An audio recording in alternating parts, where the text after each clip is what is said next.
of character. Yeah.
And the players of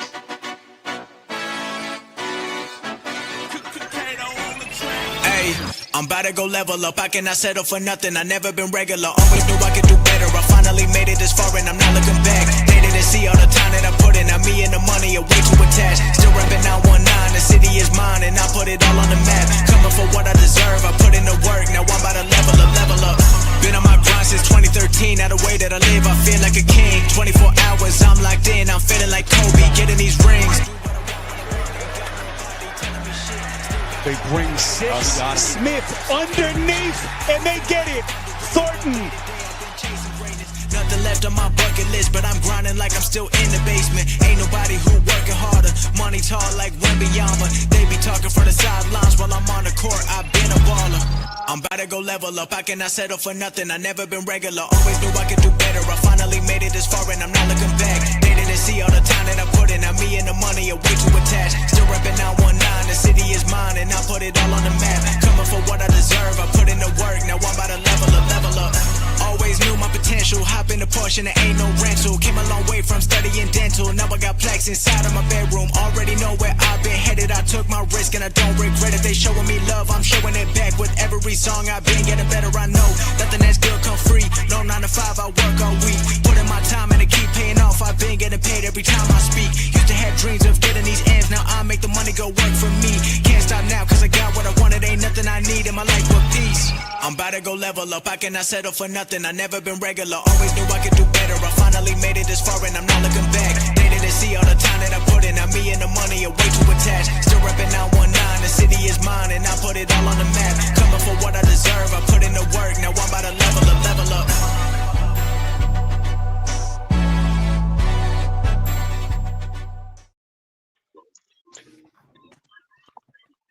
Salute Raider Nation, man. Appreciate all you guys showing up. Salute to the chat. Salute to the mods in the chat, man. Salute to Rosetown. Really do appreciate you always coming in the chat, bro.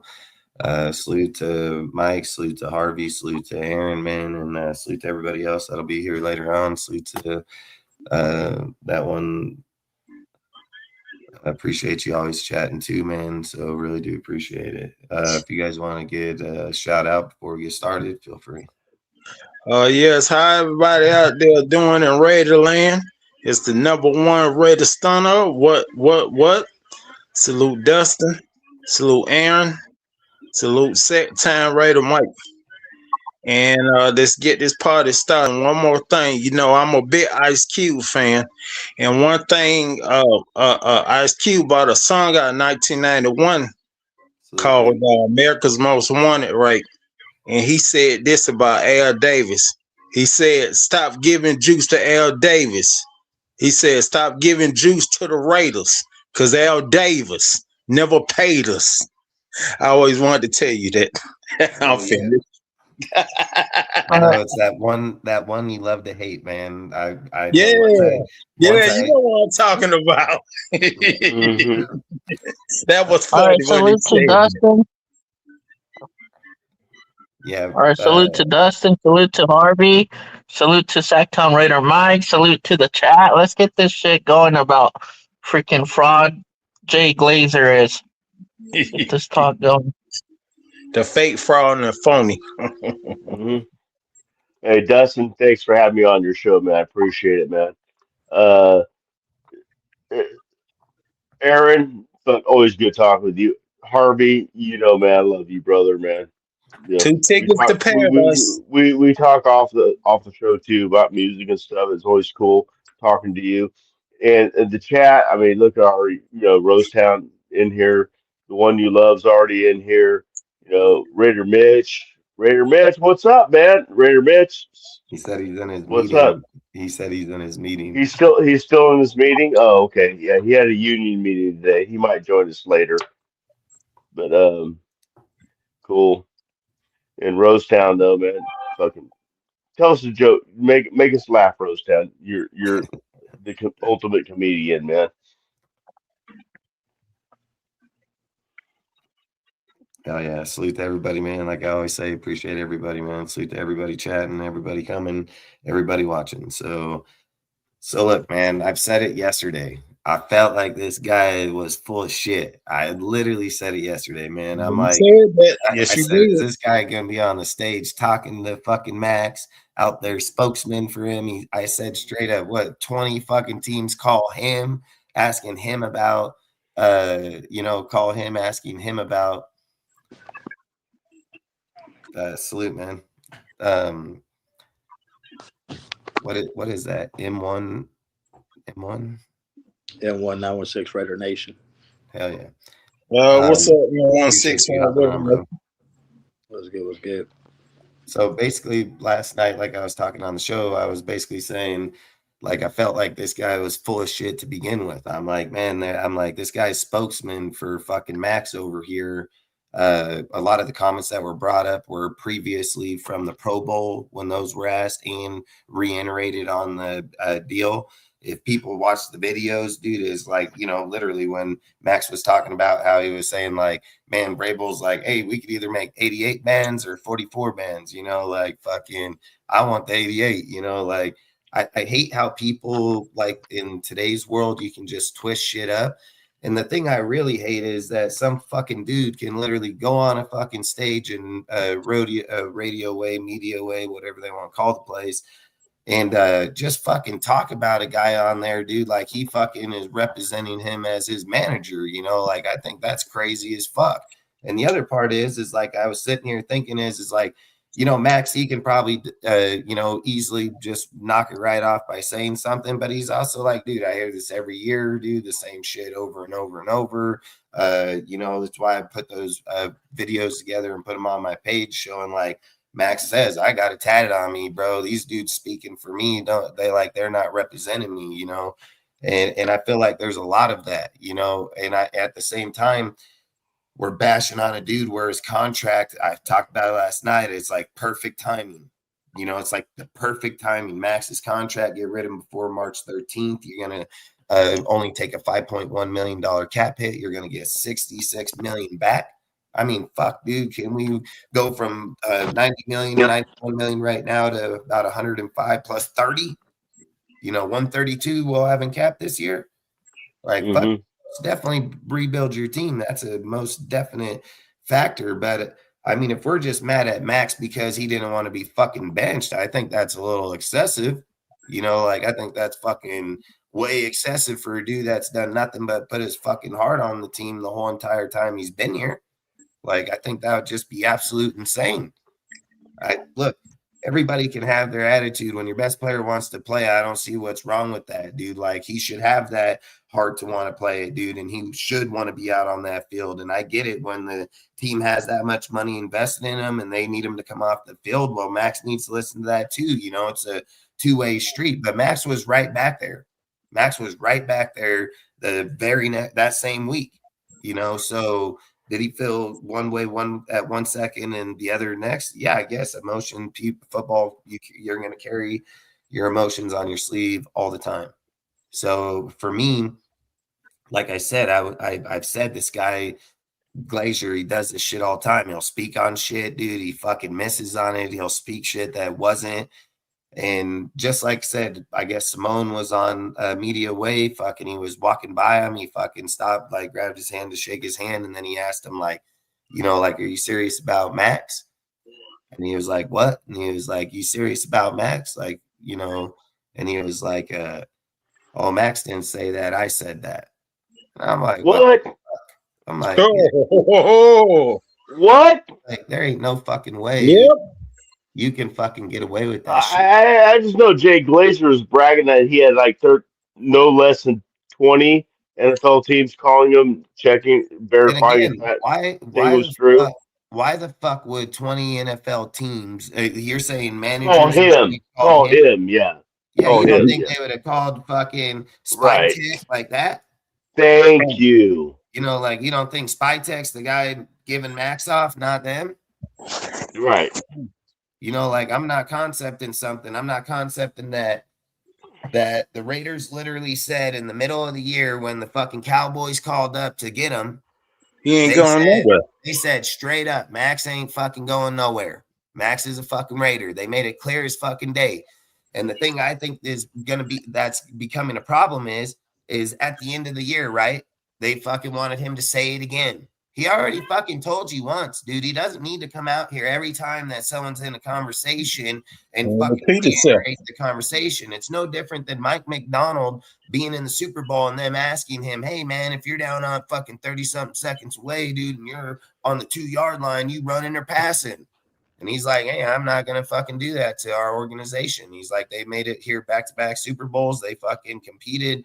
They knew what they were doing. Shit happens. You know, that's the game of football. Like, he's not going to keep reiterating the same fucking conversation over and over and over and over. And I feel like that's with Maxx.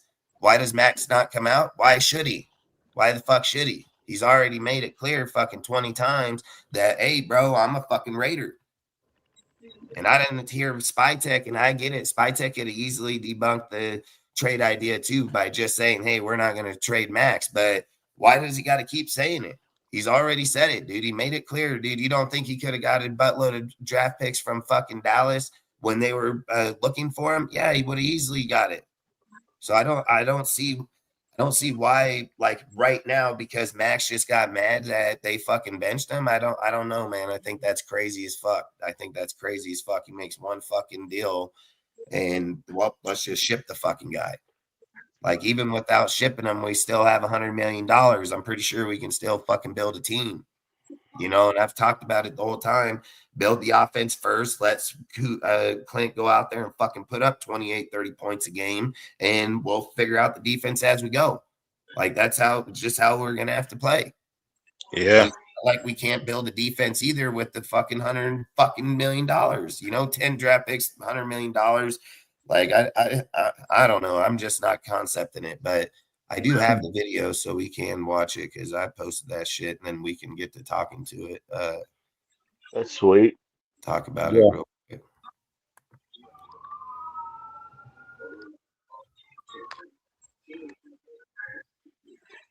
Hey, 916, and whereabouts are you in the 916? I'm sorry if I already asked you. Oh no, you're good. I'm from Sacramento, North Highlands. Oh shit, man, we're fucking neighbors. For real?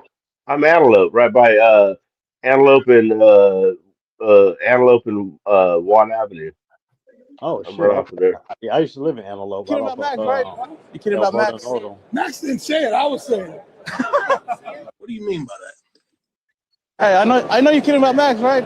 You kidding about Max? Max didn't say it. I was saying it. He's fucking piece of shit. Like they shouldn't be able to do that shit. They shouldn't be able to go out there and fucking say shit like that. They shouldn't be able to do that. Yeah, because False information, man. Tampering. That's pretty much tampering. It's defamation of you just character. promoted him out to fucking 20 different teams, and then you even said, look, dude, fuck this guy. This guy should be busted. This guy should get busted. I'm just be dead ass honest. He should be busted. You should lose his job behind that, man. I mean, look, dude, Max here just a while ago. I get bothered by that because I take a lot of heat, and I could do it. You know what I mean? I've been through that, but don't speak about me when you don't know what's going on. You're speaking for me, you know what I mean? Or speaking about the organization. Oh, something must be going on with Matt. Come on, bro. You know where I want to be. You think I want to be anywhere else? No. I got this tatted on my body. I don't want to go anywhere. So at the end of the day, it's just funny. You got a lot of people that have a lot to say when they really don't know what's going on. That speech was a while ago. This was last year. Oh, last year, yeah. Right. Yeah, last year when he fucking brought it. But my point is that they've already talked about him like that in the past. Mm-hmm. And then every fucking 6 months there's Max. This guy comes out here and fucking says it again right away. Just says it, dude. Like he just goes on, dude. And then here we go with fucking Genty. Fucking Genty. He was over here and he gets fucking ass.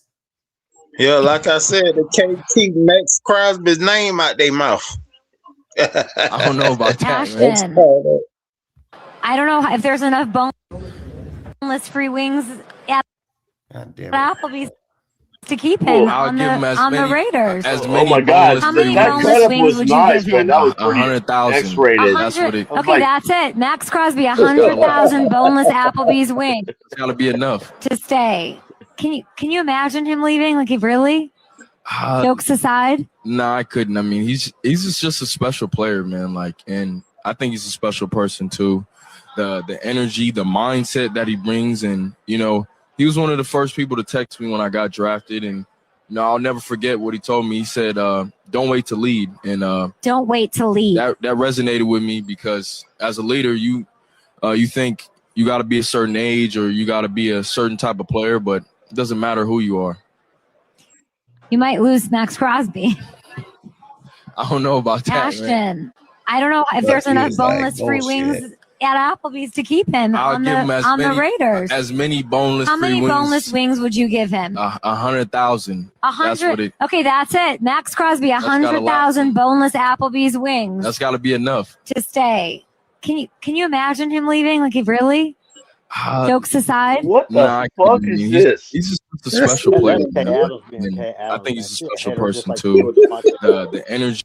Hey, did you see him when she said that? He was like, "What the fuck?" Like, this is like the most fluffy bullshit interview I ever heard. Dude, I they mean, fucking, she's dude, talking about boneless wings. I'm sorry about your love life, lady. But damn, you're fixated on boneless wings. Yes, he is. Yeah. hey, that's why I say I think she's fucking. I think the whole thing is crazy as hell. Yeah. Was that up in Adams girl? Yeah. Tell her she missing some. Oh, that Her name, explains it. She That her missing name some explains it. things Kay. out of That her Isn't her explains mouth. it. name Kay? Kay Adams. Okay, that explains it. Okay, got it. I caught up. I'm sorry. Didn't know that was Kay Adams. Yeah, she's nice to look at, but that you just gotta turn the volume off. Yeah, she a Yeah. troll. Damn it! I fucking pulled that fucking deal down. How are your feelings about this? How do you feel about Yeah. this? Does it make you happy? Does this make you happy? If you ask me, it Are you sounds she was fucking kidding drunk. me? It sounds she was drunk, man. I thought I Like, okay, fucking, she's awesome to look at, man, but no, I turn off the volume or If it just not makes watch. you happy.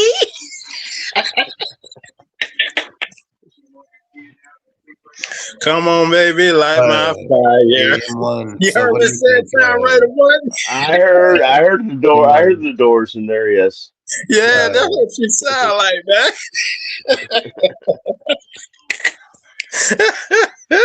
What?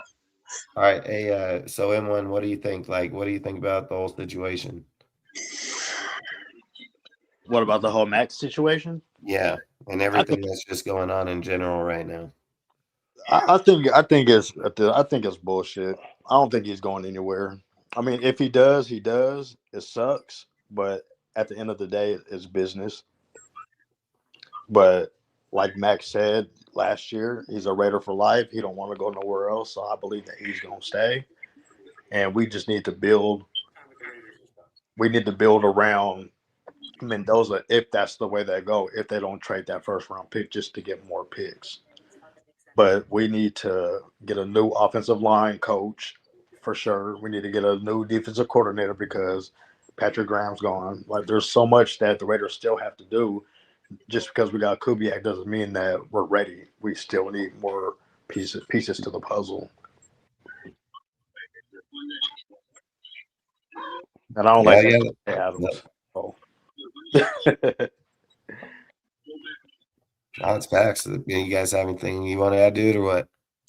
Yeah, I got something I got something to add to that. I don't think Matt's going nowhere. He done said himself that he's Raiders for life. It's tattooed on his forearm, and they need to stop all these bullshit comments about him leaving, him doing this, him doing that. The only person that can say he's leaving is him. If you don't hear it come out the horse's mouth, it's not gonna happen. And for all those haters saying this and that about Maxx Crosby leaving the Raiders, I got 2 words for you: suck it. I mean, I was thinking 2 other words. I was thinking 2 other words. I thought it was gonna be FY. Nah, I just went D-Generation X on you. On everybody out there saying this and that, God damn it. Love you, Harvey, man. I love your expressions. Same here, man. Because Same don't here, you think if any of the rumors were true, don't you think he would have went to the to Spytech and asked for a fucking trade? Yeah. Don't you think that shit would have been public? Mm. That man ain't going nowhere. I mean, fucking, you don't think that once that Jay, so that's what I think is crazy. He has to be lying ass motherfucker. But at the end of the day, you don't think that Spytech probably got fucking 30 calls? Like, you don't think that his phone was fucking ringing after that shit? Like, I guarantee you his shit, and they were probably like, nope. Like, I'm pretty sure, dude, like, they didn't have any intention to trade him, dude. Like, I've said it. If you're gonna start a fire, that's the way you start a fire. That's for damn sure. Like, once you start something like that, it's gonna be hard to be put out. But I just feel like it is insane that they can go out there and say that And it's just like Max did say. He said if he didn't say it, then he would just ignore it because it ain't coming from him. It's insane in the membrane. Yeah. I'm going to say my opinion on this whole Max thing is. I appreciate you, bro. Sorry, Dustin. I didn't mean to interrupt you. No. My opinion of this whole situation is we have no fucking idea what's going on here. I don't care who says what. I'm going to relate it back to the whole signing of Kubiak. I'm not going to believe it till I see him shaking hands after the contract signed. That's when I'll believe that. I will believe Max wants to go when Max goes. And if he does go, salute to him, man. He's a fucking great Raider if he does go. I don't want him to go, but if he does go, salute to him, man. And I hope the team he goes to, he has some success. But I mean, he said it a billion times. How many times does he have to say he wants to be a Raider? How many times does he have to say it every year? It's like, it's ridiculous how many times he has to say it. So I don't really think he wants to go. But if he does go, I mean, and we get trade picks, I hope the trade picks work. The draft picks work out for us. And I hope the best for him. But I don't. I don't see him going this year. But the one thing that makes me draw caution is the fact that by next year, uh, the value of what he has goes down. But so we're gonna have to see, is Spytek gonna walk in, or excuse me, is Kubiak gonna walk in and go, hey, I hear rumors and shit. Do you want to be a Raider? If Max says yes, it says, okay, I want you to be a Raider. I want to build this team. I want you to be part of this team that I'm trying to build here. Do you want to be a Raider? I want you here. Do you want to be here? Have one of those kind of conversations with him. And I think that would spark Max if that were to happen. But I think, Kubiak would be that kind of coach that would do that kind of have these backdoor conversations or back room conversations with these players saying, hey, this is what my plan is. I know you don't want to rebuild. You don't want to go through all this shit again. You're 29 now. You had some injuries. But if you want to be here, I'm going to make this shit happen. And so who knows? It's all going to be. We'll see.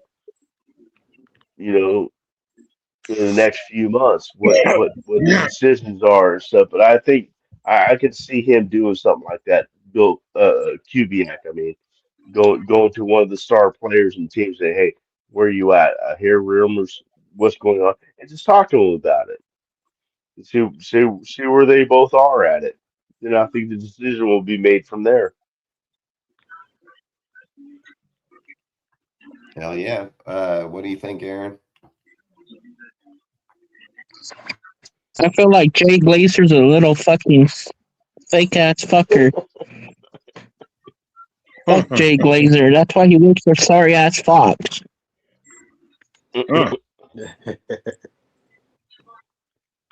Straight yeah, fuck that. No respect for the dude.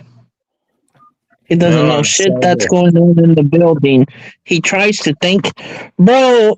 If any of that was true, I would trust Tom Pelissero and Ian Rappaport before him. That's facts. And they haven't said nothing about that shit. Bro, they have never said shit about that. Nope. So that was just a lying ass bitch. Yeah, what is it? It's people like fucking Colin Cowherd and fucking those people talking about it. It's like I hate Colin Cowherd. Yeah, I do too. It's the same kind of guy. It's the same kind of guy. Fucking absolutely can't stand them people, man. It's just insane. Like I don't know how they can just go out there and say shit, make up shit, and then again, these fucking Raider beat writers are gonna go take it from Jay Glazer because supposedly he's one of these big motherfuckers, but he ain't shit. He ain't no Ian Rappaport, and plus that you don't even hear it from Jordan Schultz. I believe Jordan Schultz before Jay Glazer too. Jay Glazer is a weak ass bitch. That's what he is. He is. He's a Yep. shit starter. He's like a girl, dude. He's just drama as fuck. I took down the video on a post, dude, because when I found out that fucking Maxx wasn't trying to fucking leave, I was like, nope, I'm taking that shit off my page, dude. And fucking, Exactly. I ended up fucking. Oh yeah, Matt's gonna be a Raider for life, regardless. He's gonna be here through the hard times, through the good times, the bad times. He ain't going nowhere. He's about to retire as a Raider. Yeah, I pulled down that deal by accident, but I think you guys can hear it. I have the video. Maybe you can hear the audio.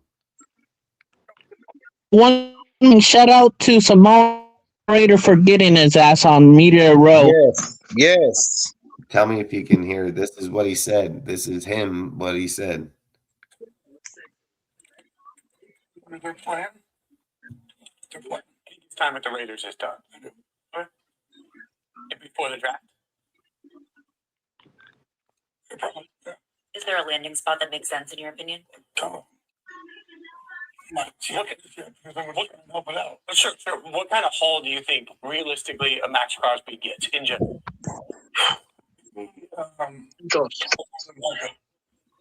So the day it happened, no less than 20 teams called me and asked, dude, is this real? Can we get him? What's it for? I'm like, no, not. Do you think his time with the Raiders is done because that's a Raiders decision or because that's a Maxx Crosby decision? It's just like, I'm not going through another rebuild.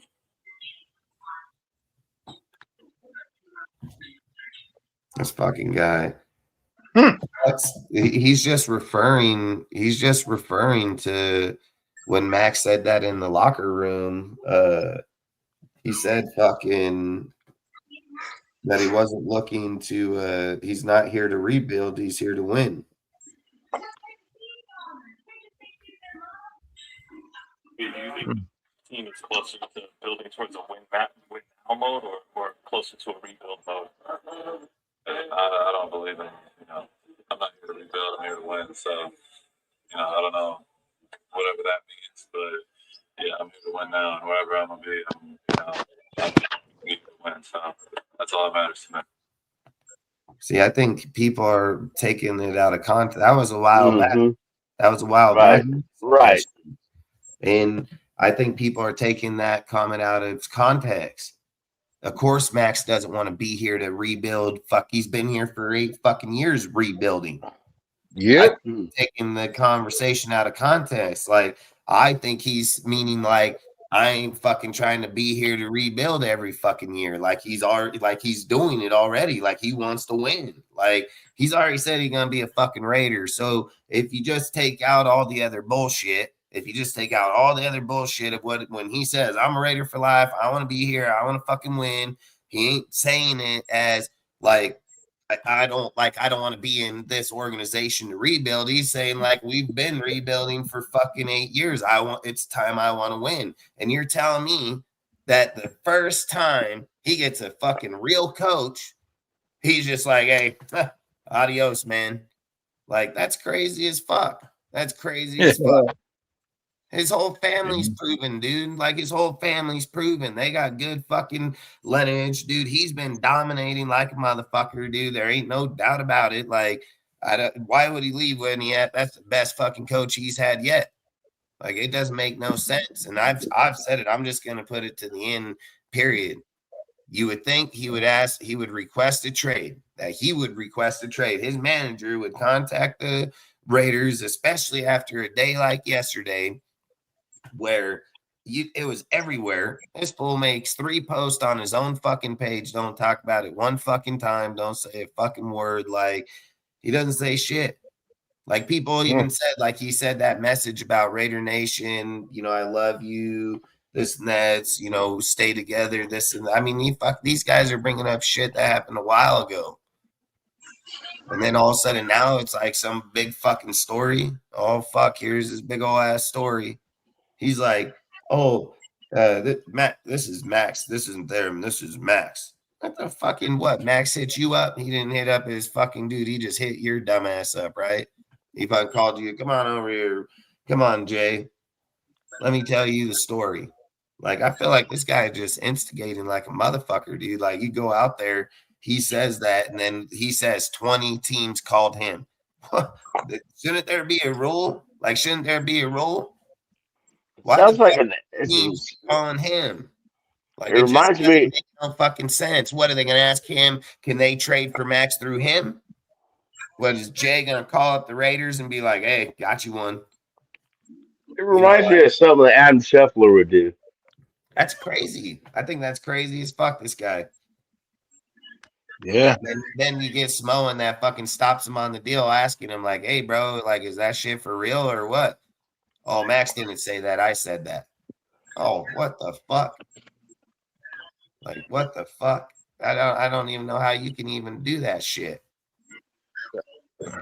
Yeah, fuck that. Just go out there, tell a story about some dude, then have no truth behind it. I imagine Max is mad that they keep having to do what they do. Everybody's gonna be that. But I don't care if that fucking video was last year or fucking 3 years ago. I can care less. Max said like he ain't trying to go nowhere. He got his contract. He got his shit to be here. He said, I don't want to go to another fucking team and win. I want to win here. He's already had the fucking chance. All right, then, Dustin, y'all be easy. All right, man. Have a good night. Take it easy. All right. Have a good one, Harvey. Have a good night, Harvey. So that's all I would say is like he's already had the chance. He could have left when he fucking wanted to. So I don't know. I think people are bringing up all kind of crazy shit just to, satisfy whatever need. And I mean, I know someone that's seen into that contract. I know that's why that like the conversation's being thrown out there as hard as it is because fucking I've said it. His contract got a $5.1 million hit this year, and that we get everything back from him. Fucking 32, 35, 34, I think somewhere right in there for the next 2 years. Like that can help rebuild your team a lot. Don't get me wrong, but I just don't see like if he's the one that doesn't want to, if he doesn't want to be here, I think he would have made it public because that's who he is. Like I don't see him hiding behind it. I think he had made it public as fuck. They bring up him wanting to play for Vrabel. That was fucking when was that Pro Bowl in Vegas? It was in Vegas. When was that? Vegas like 3 years ago. We're bringing up Max talking about playing for Vrabel fucking 3 years ago. And then we're bringing up that he talked about on his show when he got asked about the Pro Bowl about, hey, Vrabel's cool as fuck, like he was a cool ass dude. But he talked about how he was like, Max was talking about like that motherfucker want to get his money. Like that's what he was talking about. Like that fool want to get his fucking money. I want 88K, motherfucker. Like that's what he's saying. So I think people are just straight manipulating shit, dude. If you just ask me, like I feel like they're just manipulating shit like a motherfucker, but I don't know. 20 teams called him. I mean, you don't think 20 teams called the Raiders? Like, when's free agency? Yeah, I don't know what they call him. That's part that, and then the whole Mika Parsons contract thing too. Nothing seems right about it. He said he's going to get more. How do you figure? How do you figure? Exactly. That's what I'm saying. Yeah. I'd be like, Mika smokes him in fucking sacks, and then Max is better than him in the pass rush. I won't argue that, or the run stop. But fucking when it comes to fucking sacks in the last 2 years, not even close. People like Daniel Hunter fucking beats fucking Max. Like we can't just lie about who he is. He's a good player. He's had injuries. He's had. The last few years has been tough on him in the fucking getting after the quarterback. But I've told you, I've said why. When you don't have good corners, and I don't give a fuck how good you are at the fucking at the DN position. If you don't have a good corner and they know they can burn Kai Blue Kelly and you're playing experienced quarterbacks, they're just going to be like, hi, fucking burn that bitch all day, just like they did. Fucking 100 yards a game. Fucking that's how you beat guys like him. Like they plan for that shit. And fucking we're just like, that's the whole thing that's crazy about, like, if you put better corners in the backfield, people like Maxx are going to eat like a motherfucker. He will have 20 some odd fucking sacks in there. It's probably why Cleveland had those sacks, because the secondary was able to hold off a little longer while Garrett just ate their fucking ass up. Maxx has it, dude. I mean, just let's be real. Every time that they're on run stop in the backfield, Mac just right through it like a motherfucker. He gets dude 5 yards behind the line. So, I mean, like I've said, if he doesn't have those corners just getting burnt on, he would most definitely have more sacks. But, the secondary matters, and especially in today's game. Good quarterbacks dissect that shit all day long. And I've said it, defenses these days, man, you look at Myles Garrett, perfect example, 23 sacks, fucking 3 wins. Like, it doesn't matter fucking what your fucking DN's doing, shit like that. He, contribute. He's contributing, dude, but you have to have, a complete team. I would rather have a high-powered offense with a low-end defense. I'm going to win games. I'm going to win games, period. I'll fucking get in the shootout, motherfucker. You want us to put up 50? Let's go 50, like, I'm going to win. And it's just kind of like I've said about Robert Saleh. People are like, oh, he's great, dude. He's great. Motherfucking guy give up 38 fucking points, and Kyle Shanahan come out here and go get another touchdown to win the game. And this is the guy, right? Like, fucking, that's crazy as fuck. When I was growing up, if a team has 14 or 17 points, like, you're like, that's a damn good defense. That's a good fucking defense, just like Baltimore, just like fucking the Bears, just like the Steelers, all that, dude. In the early 2000s, dude, those teams were fucking locked up like a motherfucker. Nowadays, guys can give up fucking 30 fucking points, and they're like, yep, great defense coordinator. Like, fuck, that's crazy as hell. It's like I always said about Derek Carr, why he had 30 fucking, or has the most fucking fourth quarter comebacks? Because we didn't have a good defense. He get a stop, he got to go win the game. Like, fucking, that shit, crazy, but I don't know. What do you guys, you have something else that you guys want to talk about on the topic or on this topipic? We can pretty much talk about it. Are trying to come back to be a quarterback coach. Say one more time, Brent. Say that again. So I think Derek Carr's trying to come back and be a quarterback coach, or be a quarterback coach for the Raiders. I would love it. I've talked about it, made posts. Derek Carr's liked my deal on it. Like, and plus that he's very tight with Kubiak. He's very tight with Kubiak. I would love that if they can do some kind of deal with the Saints, because they own them for another year. Yeah, and he have to. Is his contract up now? No, he owes them another year. I say he comes back for a year. We sign him for a year, and just let him play. Let him teach Mendoza, and then have Mendoza play in 2027. I'd rather have him as a coach than a quarterback. He would have to be out for a year. But we would have to at least trade for him, or do some kind of deal with New Orleans Duke, because he's under contract. It would only take a 5th or 7th round pick to get him, somewhere between 5 and 7. But even if we got him, we would have to play him as a player. He has to stay out for a year in order to play as a coach or be a coach in the NFL. So I didn't know that. Yeah, he can't. If he would have ended out the year like when he got injured and left, and he wasn't on there, he could be eligible to be a coach right now. So I did not know that. I don't know if they can trade. I don't know if they can trade for him and him be a coach. Because they got his right of it. But they have to be out for one season in order to be an actual coach within the NFL. So what if they sign him for a year to let him play?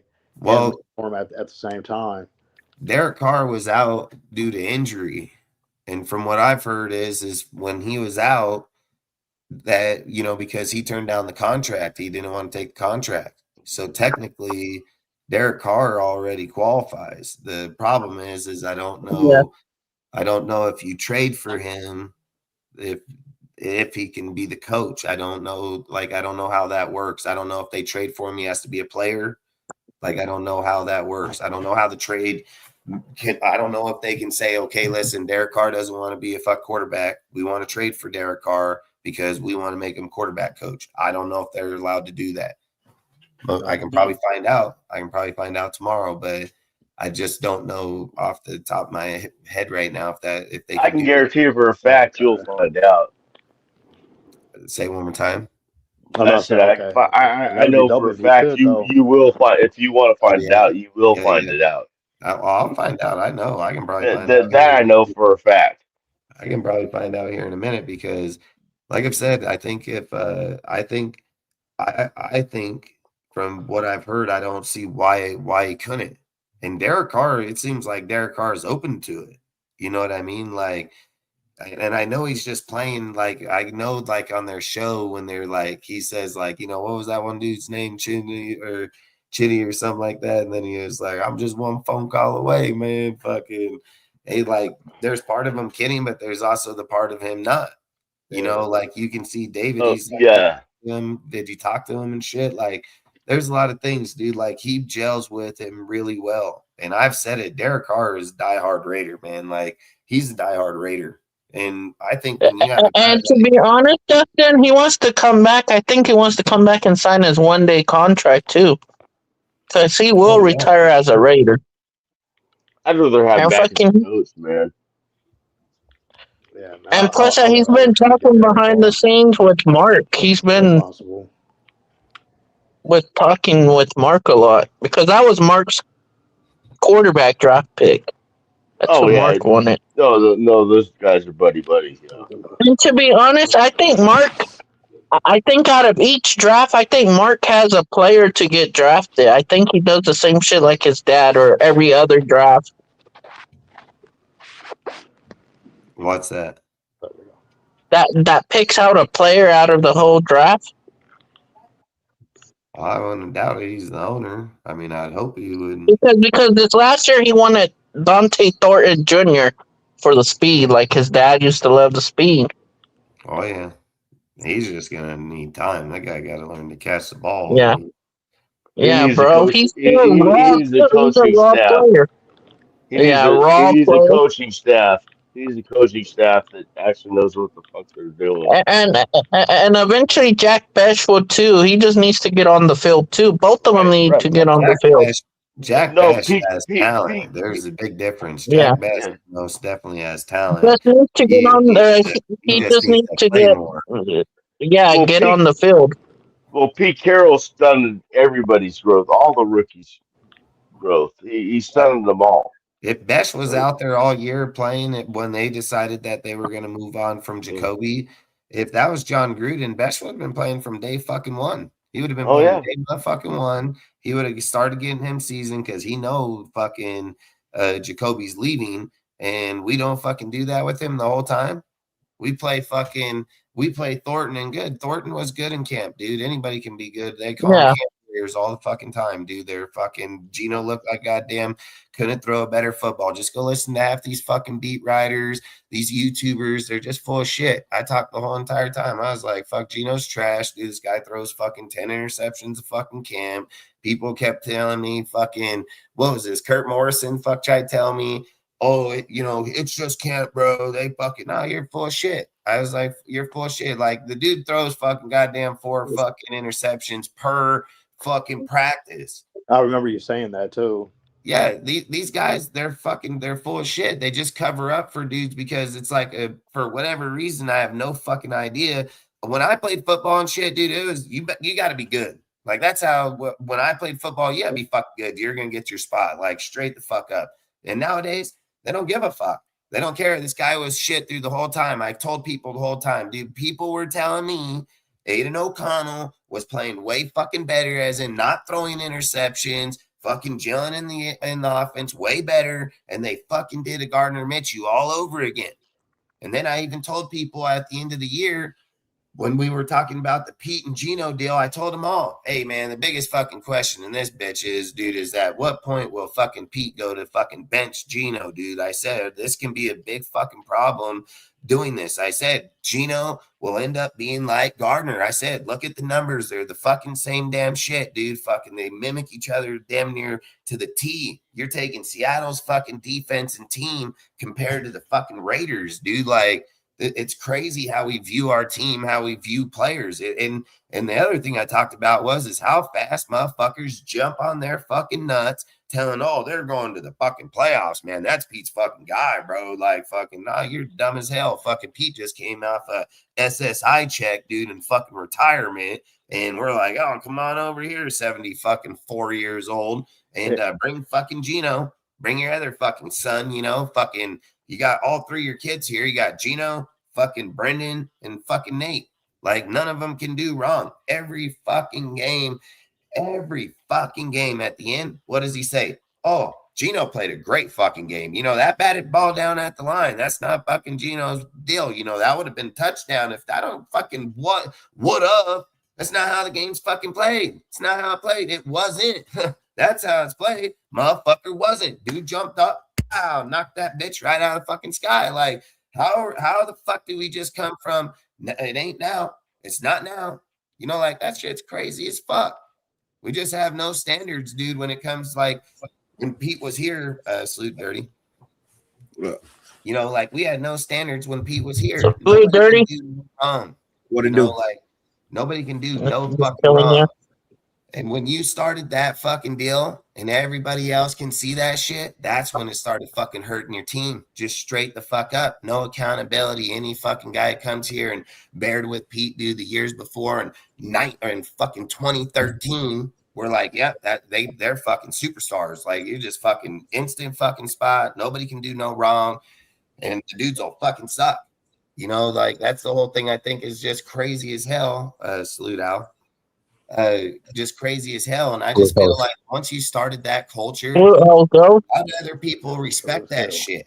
Like, how do other guys, if your name's not Maxx, where you're just putting out your all every fucking day, all day, every day, man, fuck, other people don't hold themselves to that standard, dude. I don't give a fuck you're a football player or not, dude. People in life they're not like that, dude. Like, the first chance they say, well, they're fucking up, I can fucking do the same shit. It's easy. It's hell easy. People are, oh, you want to do that? Oh, fuck yeah, that guy. Let's fucking do the same. Like, it's too easy. And then now, like I've said with Maxx, we're going to sit and say Maxx goes through all the shit that he's been through, all the fucking stuff, and he's going to get fucking Clint. Now he wants to go. Now a motherfucker just want to pack up and be like, well, fuck it, I'm out of here. Then they're like, oh, the organization's going to fucking trip for what? For fucking what? Maxx got benched. He got mad. He showed up next week. Like, that's just how shit works, dude. Fucking Maxx been here perfect for fucking, 8 years now? Dude, this guy going to get traded because of that? Like, that's crazy as shit. And if Maxx wanted out, I've said it and I'll keep saying it. I feel he would have told the motherfuckers straight up, hey, I want to be fucking traded. Make that seat. What does he got to hide for? He doesn't. But I think what I believe is, just like I showed here, I believe people are taking clips from a while back. They're fucking trying to mix these motherfuckers away together now. Fucking happened months ago. And now we're like, yep, this is how this is all falling apart. Like, I've just said it. Jay don't represent fucking Maxx. He's not his fucking agent. He's not anything. Why would any teams call him to fucking verify about Maxx? Call the Raiders. Spy Tech. Hey, bro, you fucking traded Maxx? Goddamn, hey, I got 3 first round picks. When Dallas called, you know what the Raiders said? Nope. Click. Just like that. Made it public. Well, Maxx ain't for fucking trade. And then we get to the end of the year. What do they want again? They want them to say the same fucking thing again. Oh, we got to say it again. Fuck, 2 months later, we got to announce Maxx wasn't for trade then. Now I got to say it again. Maxx ain't for trade now. Like, they want the organization to say it every fucking few months. They're not going to do that. They already told you one time, dude, until it becomes public. Like, you know, Aaron just said a minute ago, by Shefty or somebody that fucking matters. Like, I'm going to wait till that post comes. You know, like, if it don't come out of Aaron Schefter's mouth, bro, I don't believe it. You know what I mean? Fucking Rappaport or Tom Pelissero. Yeah, Ian Rappaport, Shefty, ESPN, like, I want to hear from Max. Like, yeah, you know what I mean? Like the actual people who report here. Like, I don't listen to nothing Jay Glazer says, because if you look at his track record, he doesn't have a good one. That's bad. You know what I mean? He's wrong. Bro, he's a bitch. You know what I mean? He's wrong more than he writes. He writes what they call fluff pieces in sports.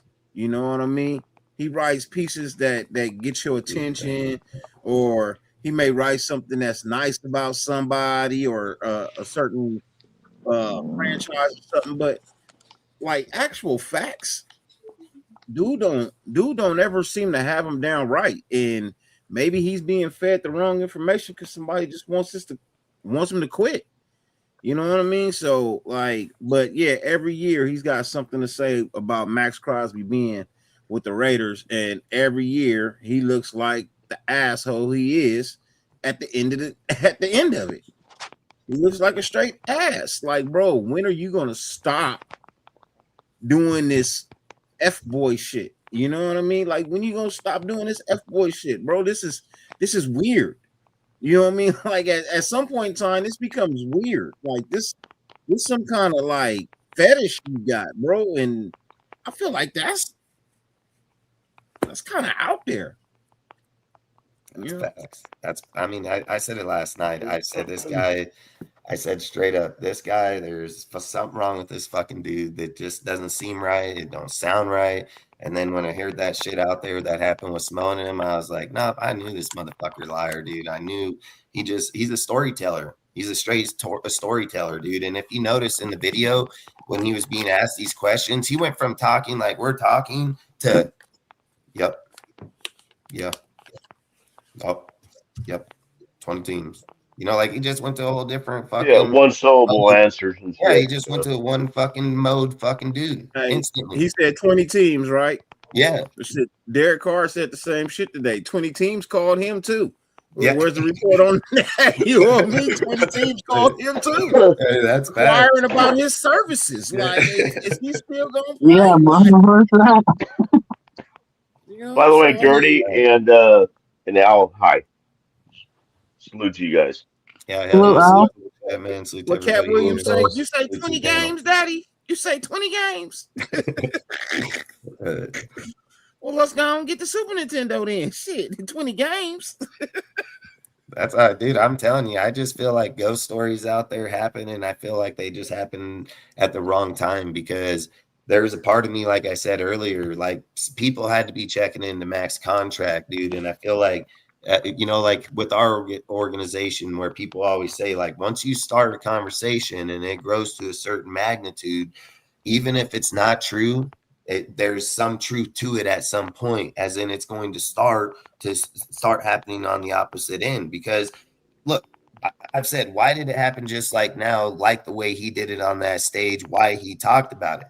Nobody would really realize it until he brought it up, and then you go start checking into Max, see how much dead cap are we going to eat fucking doing this? What's going to be the possibility here? Like all this shit. And then you go look at it and you find out, fuck, if I trade Max by March fucking 13th, I only eat $5.1 million fucking dollars, dude. And I get back all his fucking you want to hear something crazy?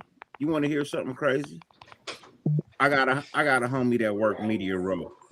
Right, I got a homie that worked Media Row, and for some odd reason, why are the Raiders being talked about more on Media Row than the two fucking teams in the damn Super Bowl? Yeah, that's shit's funny. We ain't there. Why are you talking about us? I mean, you can ask a question, but damn, why are we the 2-hour topic? And you ain't talking about the teams who are fucking there. That's fucking weird. That's weird. That don't make no sense to me, bro. Some weird Raider shit there, man. No doubt about it. Yeah, and even when they asked Kubiak, he didn't even want to talk about it. Just like I said, he wanted. Told everybody, dude. Like, people have been in that situation so many times or they're going to be the head coach in the Super Bowl going somewhere else. And every single one of them, And they shit the bed for their team that they're with. Yeah, they they shit the never bed talk. for their team. Yeah, they always say the same shit. Like, I'm here for our team right now. There'll be time to talk about that stuff later, like, and that's the whole thing, like, I think, like, in my opinion, I think some people, like in that instance, we shouldn't be there asking him, the Raider questions when they're there to play for the Super Bowl. Like, I think that's kind of fucked up, like, we're over there trying to put our needs in front of other people when they're still trying to play the game. Like, I swear I hate how people do shit. And it's just like I said with the J deal, just starting a massive fucking uproar on that whole deal. It's like, fuck, people are just sit there. You watch people go from, oh, Max is loyal as hell to fuck Max. If he wants to fucking be like that, give him fucking picks, like, and Max never said that shit. And it's like, fuck, dude, I'm sitting there thinking like, look, dude, I always want what's better for the team. When a player reaches a certain point and it's time to move on, that's just the game. But that's not this. That's not right now. I mean, I don't see why we would do that right now. I've said it a bunch of times. It wouldn't make sense to do it this year, even at $5.1 million. Why wouldn't we do it next year with zero dead cap? We don't lose by carrying Max this year, man. Not at all. We already paid him the fucking money. So how are we losing with him being on the fucking squad? We're just going to eat $5 million and lose our best defensive fucking player on the whole fucking side. Like, that doesn't make no sense. And I don't care if we go out and get Avery O'Reese, fucking Ruben Bain, fucking Bailey, whoever the fuck you choose. He's not going to be Max. He's not going to be fucking Max, dude, year one. Might be there in the next year or two. Not going to argue that. But he ain't going to be Max right here, right now. And I've said it, dude. Like, Clint can come out here, build the offense, put the team he needs together. He has 100 million plus, dude, and he's gonna have fucking 10 fucking draft picks. I'm pretty sure he will build a team to win on offense, and the defense, you're gonna build that over the next few years, period. Like, you don't have enough to do both.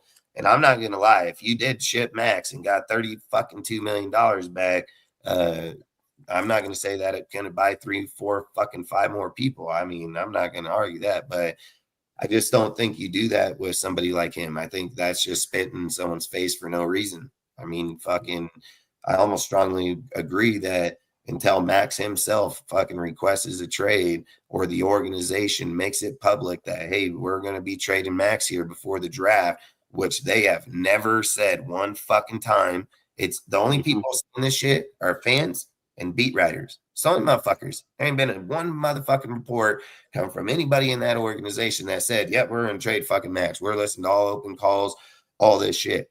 Like, this shit's only been happening for like 3 years now. Dude, Jay should be getting in trouble, bro. Like, he should be held to a fucking penalty. Like, he should get in trouble. Don't you think they should be? Don't you think they should be for the reporting? Like, you should. It's different if you're like, hey, I don't know. They kind of do get in trouble. You know what I mean? But the thing is, like, people like Jay Glazer, he words it in the way that, no, I didn't say that. I said this, type of thing. When he shook up with Sloan, he said, Max didn't say that. I did. Well, I don't know how much clearer that fucking, hey, Max didn't kill the fucking guy. I killed the fucking guy. That's what he just said. It's what he just said when he fucking told him. Like, Dustin, what I'm going to say, what I wanted to add to the conversation is this. I'm not saying that this happened in this instance, but agents often leak fake shit to the media to stir up, like, certain publicity around their players, have leverage in contract negotiations or whatever. So I'm not saying that Max's agent did that, but it has. No, he didn't, because Jay Glazer said he had a conversation with Max, and that's what he said. But what I'm saying, Mike, is like oftentimes like these guys, and by these guys I mean these agents, are sometimes playing that dark magic behind the scenes. So we just gotta be wary. Like, it could be just Jay lying, or it could be multiple people lying. You know what I mean? It's Jay lying because as he said, he had a conversation with Max. Yeah, but look, watch this. My understanding. Was he here? Was he here in this one? Was he? I'm fucking dead ass. I'm curious as fuck. Was Jay here?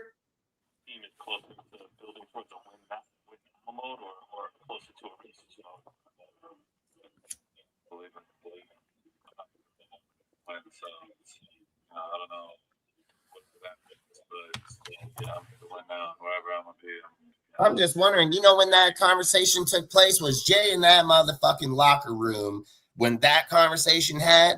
Because that's the fucking conversation he said up there. That's the fucking time he said it. This fucking guy's full of shit. He's straight full of fucking shit. He's making it sound like he had a personal conversation showed every with clip of that Maxx, fucking guy. and this I is showed what every Maxx clip of that told him. motherfucker. That's what he's making it look like, and none of us believe it. And this is why people don't want to have conversations with him. He's like, well, this is what I took from our conversation. Well, if that's what you took, at what point in time did he hint at that? Did he put those words in there for you to take that thought at the end of the fucking interview? Well, Jay even made some comments, like no specific comments. He flat out said that it was him, not the Raiders, that wanted to trade. He said he wanted to trade. I mean, he was making flat out comments, yeah.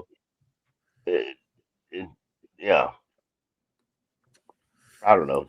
Yeah, Again, Jay, you're talking about Jay. What did any of you guys hear in that short conversation that would make you take the same thought that Jay Glazer had towards the end? Fuck, none. Look, here's the Maxx conversation with Vrabel. This is fucking Maxx. We've had an awesome relationship. He was the number 1 seed with the Titans that year, so he was our head coach for the Pro Bowl. And so leading into the game, Vrabel's like, listen, if we win the Pro Bowl game, we get 88 wins. If we lose, we only get 44. In my head, I'm like, this is my first Pro Bowl. I'm in my home stadium. This is my shit. I went out there. We went crazy. Every third down, it was like, no, we're gearing up. We all looked at each other like, no, we're getting home. All the coaches are so hyped. Fuck yeah. And so we're taking that conversation that happened 3 years ago, right? We're 3 fucking years, and now today, Maxx is like, I want to play for the Vikings or the fucking Patriots. Like, what the fuck is going on? What the fuck is going on here? We're taking fucking conversations that's happened fucking multiple years ago, and we're just acting like, because Maxx brought up this when he got asked about Vrabel, he was talking about Vrabel with the 88 fucking bands winning. That's what he was talking about. Fuck yeah, that's why Maxx went out there and wrecked their fucking ass. People were telling it's the Pro Bowl, boy. He was like, I don't give a fuck. If anybody remembers, Maxx jumped up, batted the fucking ball down right at the line, tried to fucking get it, sacked fucking Russell Wilson, fucking other dude. Like, he wasn't fucking around back there. He wanted his money too. Like, people are twisting up shit. And Jay lying. Like a motherfucker. He's lying like a motherfucker. That guy. Well, that's the thing about today's media, man. There's no accountability for the media, so they can spin something off, wording it in a way that they're not saying something specific, but they're trying to say something. They are saying something specific that they have no knowledge of, and there's no regulation on that kind of shit. They can say whatever the fuck they want to, and that's what's happening. And when you have an organization, like the Raiders, especially, it gets amplified, because what happens whenever a coach or a player gets freed up, what happens? They're associated automatically with the Raiders. That's just the way it is. So you have to research when you hear shit from people. You have to research it to find out, what the real truth is. Just don't take everything by face value, because and then watch. This is his conversation. This is the conversation. He says, and I'm play it, but you watch how he's talking, and then he just all one word is shit instantly. Their plan. This time with the Raiders is done. And before the draft. Is there a landing spot that makes sense in your opinion? Sure. What kind of haul do you think realistically a Maxx Crosby gets in general? Probably more than Michael. Bullshit. Right. Called him. Motherfucking the goddamn agent for Maxx. What's it for? Do you think his time with the Raiders is done because that's a Raiders decision or because that's a Maxx Crosby decision? It's just not going through another rebuild. See, I'm not going through another rebuild. This guy, this fucking guy. I This swear. guy, bro, this guy's an actor, bro. You know what I mean? This guy's an actor. Every fucking sports movie that's made, this motherfucker has to be in it. That don't make you a fucking reporter because you act like one in a fucking show or a movie. That don't make you a real reporter. You know what I mean? Like you are a guy who you do more interviews with celebrities than you do with athletes. You have more conversations in all this other shit with actual celebrities who act more than you do with motherfuckers who actually play a sport. This makes no sense. I mean, wasn't this the guy? Wasn't he one of the fucking stars of Ballers? The TV show Ballers on HBO? Rock? He was one of the dudes in that show, wasn't he? He been in other fucking movies. Like, bro, stop it. You know what I mean? Just stop it. Like, stop reporting on the Raiders. Just stop reporting, period. If you don't have no genuine facts, nobody gives a fuck about your feelings, you know what I mean? Or your fucking one-sided opinion. Because you're supposed to be a fucking reporter. You are supposed to investigate, do the job, and put out the full, true story. Other than that, if you just want to be a YouTube personality like me and everybody else up here, then yeah, you can have all the opinions you want. You know what I mean? You say whatever you want because we ain't accredited. We just throwing shit out there, hoping it stick to the wall. But you out here is talking about, oh, Max told me. Well, Max had a conversation with me. This is what I took from the conversation I had with Max privately. Bro, if it was a private conversation, why the fuck you didn't leave it there? And this is where I like watching. Exactly. I think this guy, he's just so full of shit, man. He is so full of shit. Fucking. He's a little caught up in himself. Kidding about Max, right? You kidding about Max? Max didn't say it. I was saying it. What do you mean by that? Hey, I know you're kidding about Max, right? You kidding about Max? Max didn't say it. I was saying it. See, I mean, what the fuck, dude? Like, so he's laughing around, joking about it. I mean, he goes out there, he says all that shit, dude, and then he fucking says all that shit. Samoan fucking Raider fucking confronts him about it, and he fucking says it wasn't Max saying that, I said that. But didn't you guys just say? I could have swore to God I heard a few of you guys say over this deal that he said he talked with motherfucker, right? Right, exactly. Him, that's what he if said. He talked with him, he would not have said fucking Max didn't say that, I said that. You wouldn't say that shit. You literally said that you talked to him. Yeah, but he's trying to play both sides of the story. He's trying to play both sides of the story. He fucking playing this side because he got fucking caught up. If he fucking sit there, look it, okay? If anybody watches the Homegrown with Derek Carr and fucking David, right? David. They were talking about fucking because how people blew up that fucking they cut Derek's clips about how he said that he didn't want Fernando, which he didn't say it. They just edited the clips and fucking he said he didn't want him unless they fixed the team for him. But long story short, what did David say in that episode? David said, hey man, when we're over here on this channel, we can talk about, you know, how we want fucking this or we want that. But I got to gear up for 2 hours from now and go to, you know, work. And over there, we're going to have a different narrative that we're going to try to sell fucking Fernando and them. And that's my point. When he's on the stage, he's trying to sell it. When he's out here, he's like, oh, it wasn't him, man.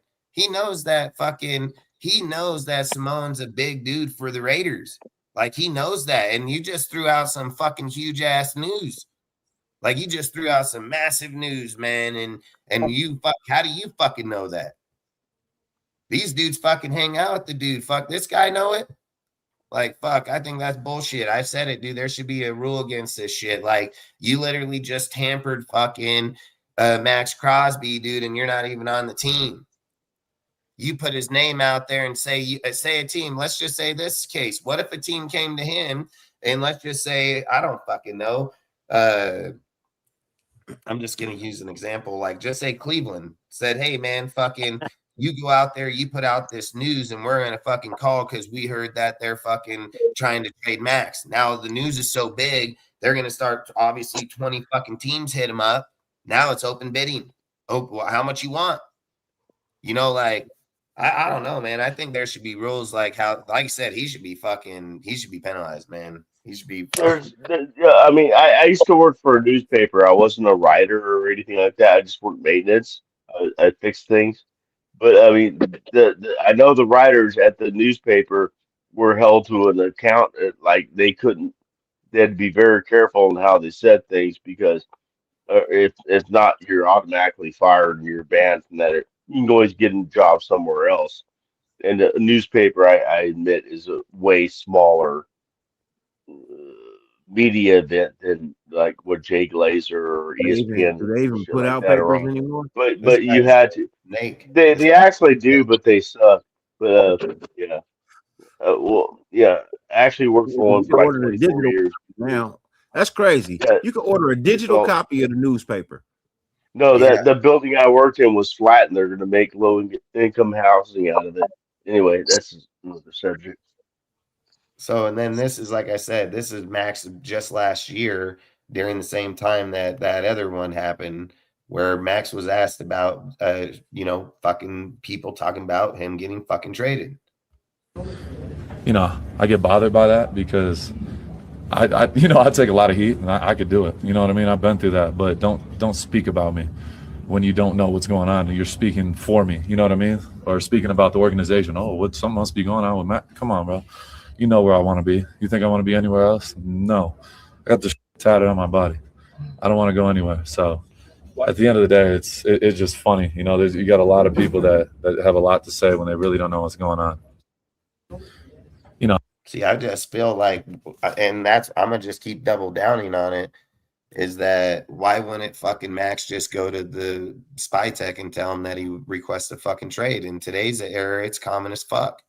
I mean, how many people did it just last year? Didn't he just address this on his podcast, though? Yeah. Maxx just addressed this on his podcast, didn't he? Oh, I don't know about this issue. I don't know. I didn't see that. I didn't see it. If he had one today, I didn't see it. He's usually on Tuesdays. Yeah, I didn't. I don't know.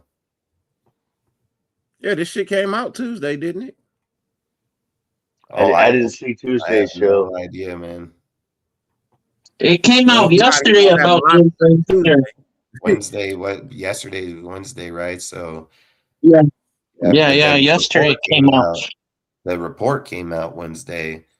I would assume, like, as much stuff as I cover, if Maxx had that on there, I would have fucking seen it, dude. Like, but don't get me wrong, I don't know if he did, dude, and I'm not gonna say I did not watch his Tuesday show. So, well, I mean, last I heard about his Tuesday show is he's not talking about the Raiders. He's just really not. I mean, very, very, very, very limited. You know, last couple. You know what I mean? You do it the day after he does his podcast, so that it can gain some traction for Super Bowl media week, and then he can address it next week. That's some bullshit, man. That's how I don't feel. think Maxx. Yeah, that's some bullshit. Take news out like that to tarnish a man's reputation. You should have to see him in the ring. You know what I mean? Oh shit! I'm 1000% with you on that one, Dirty. Yeah, 1,000. Yep. I don't think he wants to see Maxx in the ring. I got you, bro. Oh shit, no, man. There you go. All right, because during the offseason he works UFC. He does UFC shit. Hold fuck up, Jay Glazer. He does boxing, UFC, 1 second. He does. Yeah, he's all into fucking combat that. sports. Yeah, fucking. He wouldn't even. My baby boy make to NFL, I'm gonna tell him any reporter that lie on you, tell them they gotta see you in the ring, or they can never write another story about you. Because every time you see him, you're just gonna pay the fine, beat that ass, and pay the fine every single time, bro. You're gonna respect me about mine. You ain't gonna lie on me. And if you do, you gonna admit that you lied. Or take this ass whooping in the ring. Let's go. Oh yeah, Dirty. How's your boy doing? How's the little one? He ain't little no more. That girl quick as heck, man. Bro.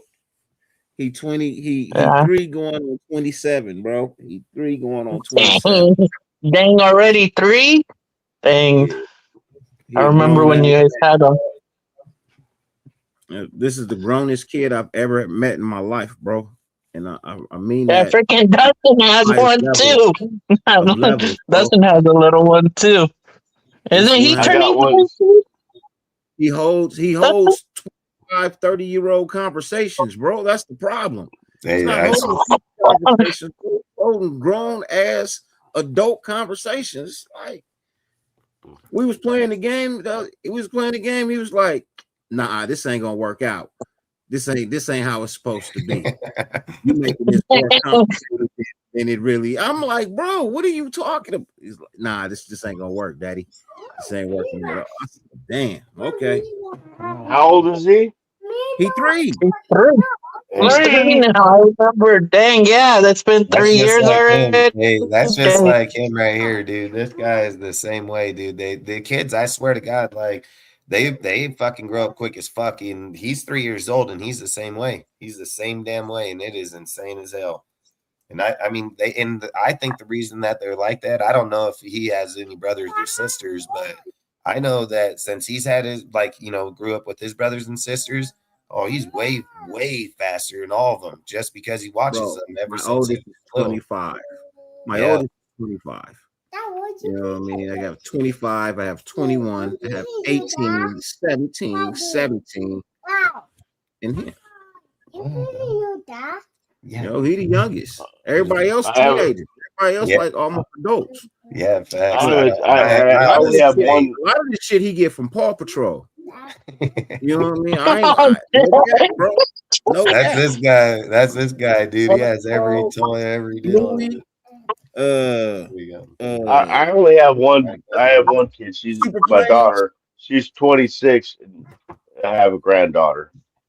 That's 2. Peppa Pig. Bro, like damn. Dude, my kids watch that shit. Peppa Pig, Bluey, fucking Paw Patrol, fucking them things are on Spider-Man. I'm so glad my daughter was young back in the days when they had good cartoons and kids shows on, because the ones nowadays suck. There are some weirdo motherfucking cartoons out there today. Oh yeah, there are some weirdo shit, and then all those cartoons I just named that he was naming, there's a lot of times I'll be fucking walking by, I'll just start watching that motherfucker. I'm like, what the fuck, dude? Fucking, like, they're pretty cool. I ain't gonna lie, dude. There's some that are cool. I was waiting for an MRI one time, and Paw Patrol was on. Like, you gotta be fucking kidding me. Thomas the Train is boring as hell, bro. I like the Coyote and the Roadrunner, man. You know, hell yeah, that was my shit. Bugs Bunny and shit, man. I want some carnage going on. The Rugrats, when I was a kid, the Rugrats were around. Them shit. Yeah, look. The cartoons out these days make our cartoons look like straight trash, bro. I disagree, man. The Roadrunner, I'm telling you, no. Watch these new cartoons. Dude, watch some of these new cartoons. Big City, graphics are insane. Cricket Green, bro, dude. Graphics are insane. Hey, if you ever watch that Big City Cricket Green, I don't care about the graphics. I'm just saying that the stories are better all the time. And the stories are better on some of these because I mean, that's what I like about the old ones, man. Because it's no big deal, you know. Roadrunner, you know, Coyote's chasing a Roadrunner.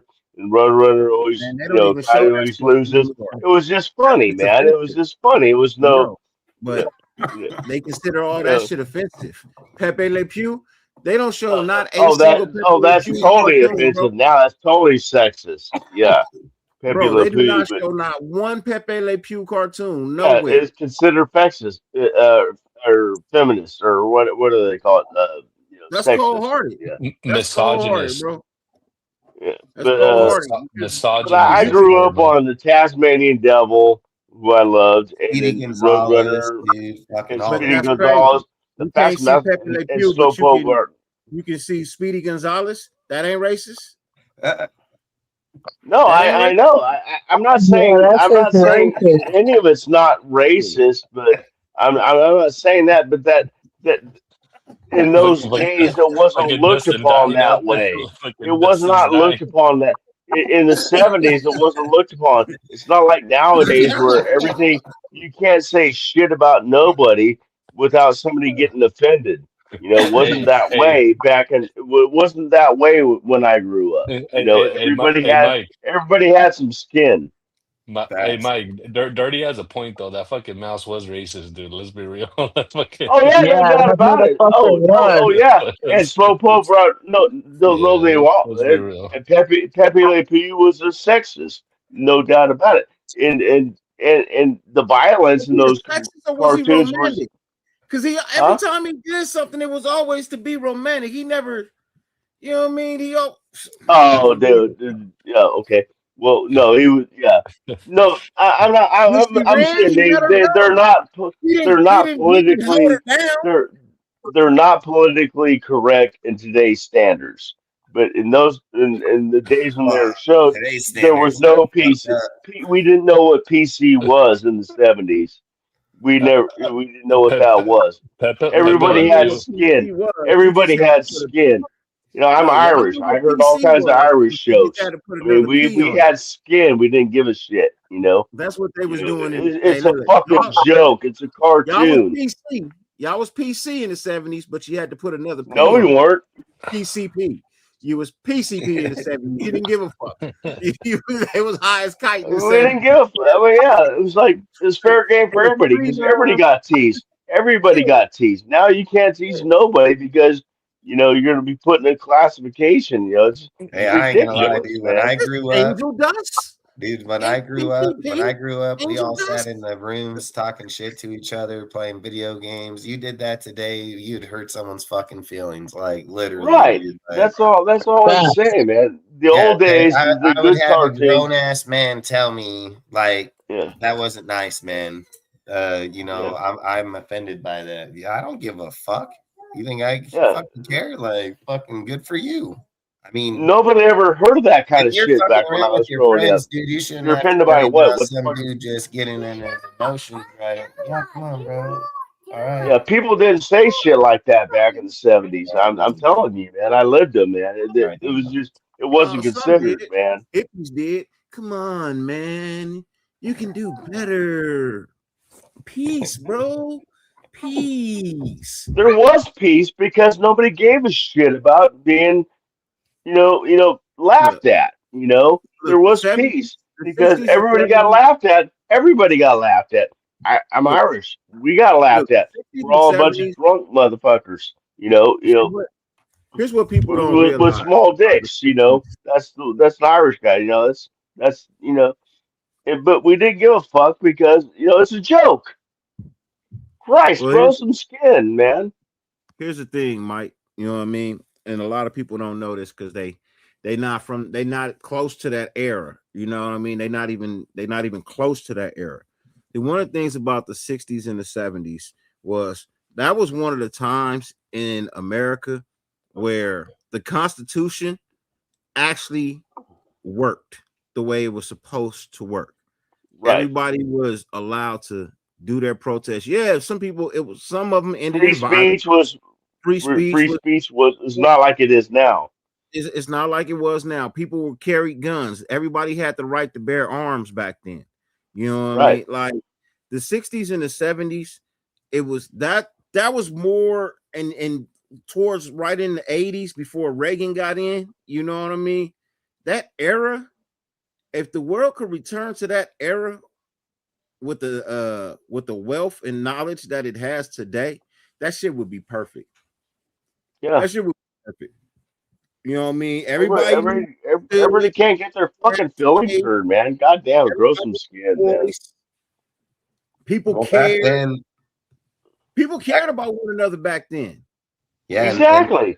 And we knew that, you they know. would go protest, dude. They were doing LSD at that time because the war was going on too. Well, that was another great part about '60s and Yeah, but '70s. and they would The go LSD. protest and they would fucking smoke bud and fucking be out there doing their Mm-hmm. shit, dude. They weren't like today, dude. You got a bunch of fucking Yeah. people that don't need to be here to begin with. They don't protest the right way. You know, they sit here and talk about the dude that got shot, but they sit there and talk about him on the look. I don't, like for me, I don't think like I'm not in that deal, and I don't think probably they should have shot him. I mean, I'm not speaking on that. What I'm saying is like how they misrepresent people in today's time is in like the guy was just an innocent bystander. He wasn't fucking doing nothing. The dude fucking come running down the street, started yelling at dude, kick his fucking tail light out of his fucking truck, like, and these are cops. Like, so this is something I like where I feel like we went to sleep and woke up in like straight retard land, right? You have a fucking mayor in fucking or governor in Minneapolis, right? He comes out on his fucking little deal, and it ain't Tim Waltz, it's that other fucking little weirdo. He fucking comes out and says, I think that fucking cops should fight ICE agents in the street. Look, man, people's opinions are what they are. I don't give a fuck, but first off, a cop is not a fucking federal agent. You can't fucking fight that fucking guy. You're going to go the fuck to jail. You're a police officer. You can't fucking do that. And now you're trying to weaponize your fucking cops to beat. That's not what they're there for. They're there to protect motherfuckers. They're there when people try to kill them or go rob them or take their shit and they need fucking help because they're getting beat by somebody. When they talk shit about 1 minute, we don't need fucking cops. But then when the dude getting his ass beat down the road fucking a little bit, he calling the cops. Hey, come on, I need to fuck get over here. Like these guys are weird as fuck. They don't stand on 10 toes, dude. 1 minute, I'll fuck these dudes. The next minute, they're using them. Like, I don't know where these guys turned, like how I was raised. You are what you say you are. Ain't no fucking fake motherfuckers. You stand next to someone, you can trust that fucking guy. You can't trust these people no more, dude. You fucking hear a dude say one thing, and I said it yesterday. I said, this guy right here, I said, what is he, the fucking spokesman for Maxx? Like, shit don't add up here. Shit's not adding up here, man. Like, we're in weird times. Like, people just think he can go on stage, say some whole shit. I showed all the clips that he's talking about. I showed him those were months ago. Months. We're not even talking last week, few days ago. We're fucking talk goddamn fucking months ago. He claimed he was in the conversation. That conversation happened in a locker room. I don't think he reports in the locker room like that. Like, I feel the guy should be fucking in trouble.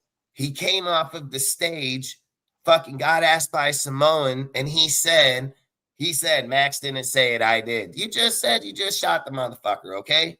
You just told on yourself. There ain't no bigger tell than that right there. There's no bigger tell. You just fucking, if you're in court, you're getting bucked. You're going to get cuffs on. Time to go to fucking jail. Like you just said you did it. So I'm not concepting this. There's no. Yeah, it should fall into the anti-defamation thing. Fuck, this should be a big fucking deal. This is a superstar fucking player in the NFL. This is a franchise player for an organization that doesn't have much to begin with. This is fucking form of tampering. You just said you had 20 fucking teams call you. Why? I'm wondering why. Why the fuck they calling you, bro? Shouldn't be no motherfucker on a fucking team. The first time it gets reported, the first call should have went straight to Spy Tech. Hey, bro, you fucking got Maxx up on the board. What's it going to be? I got fucking Maxx on the board. Oh, well, this motherfucker over here, like, that's what you're causing. You're just causing that deal. Like, fuck, eventually, phone keep ringing. They just don't answer it. They're just like, yeah, we're not fucking doing this. Like, it's crazy, dude. I'm telling you. Just explain to me one thing, right? How many people got traded this year? Multiple people. And they fucking made it public as fuck. They made it public as fuck. I want to fucking trade. You're telling me this story comes out, Maxx ain't asked that trade? I would say, if he says it in the next few days, all right. But I would think something of this gratitude of being said just a few days ago, I think we would have heard something by now. Like, I would assume we would have heard it Hey, it's like breaking the ice, right? Yeah, he's right. That's what I'm trying to do right now. You know, like, but fuck no. I've said it, dude. It doesn't make sense to us. Why are we eating 5 million, losing our best player? That doesn't fucking make no sense. Draft picks only get you so far. And I've even said this. I don't want fucking 3-4 draft picks in 1 year. You're trying to double up all your picks on 4 fucking dudes in 1 first round pick. How many times 32 teams go first round pick? How many pan out? Fuck, you be lucky at 5, 6. We're gonna bet on 4 right on us the first year. I don't want to do that. Just give me fucking 2 this year, 2 next year. I'll gamble on 2. Like, I ain't trying to go out here and think every guy's in this draft. That doesn't even make no sense.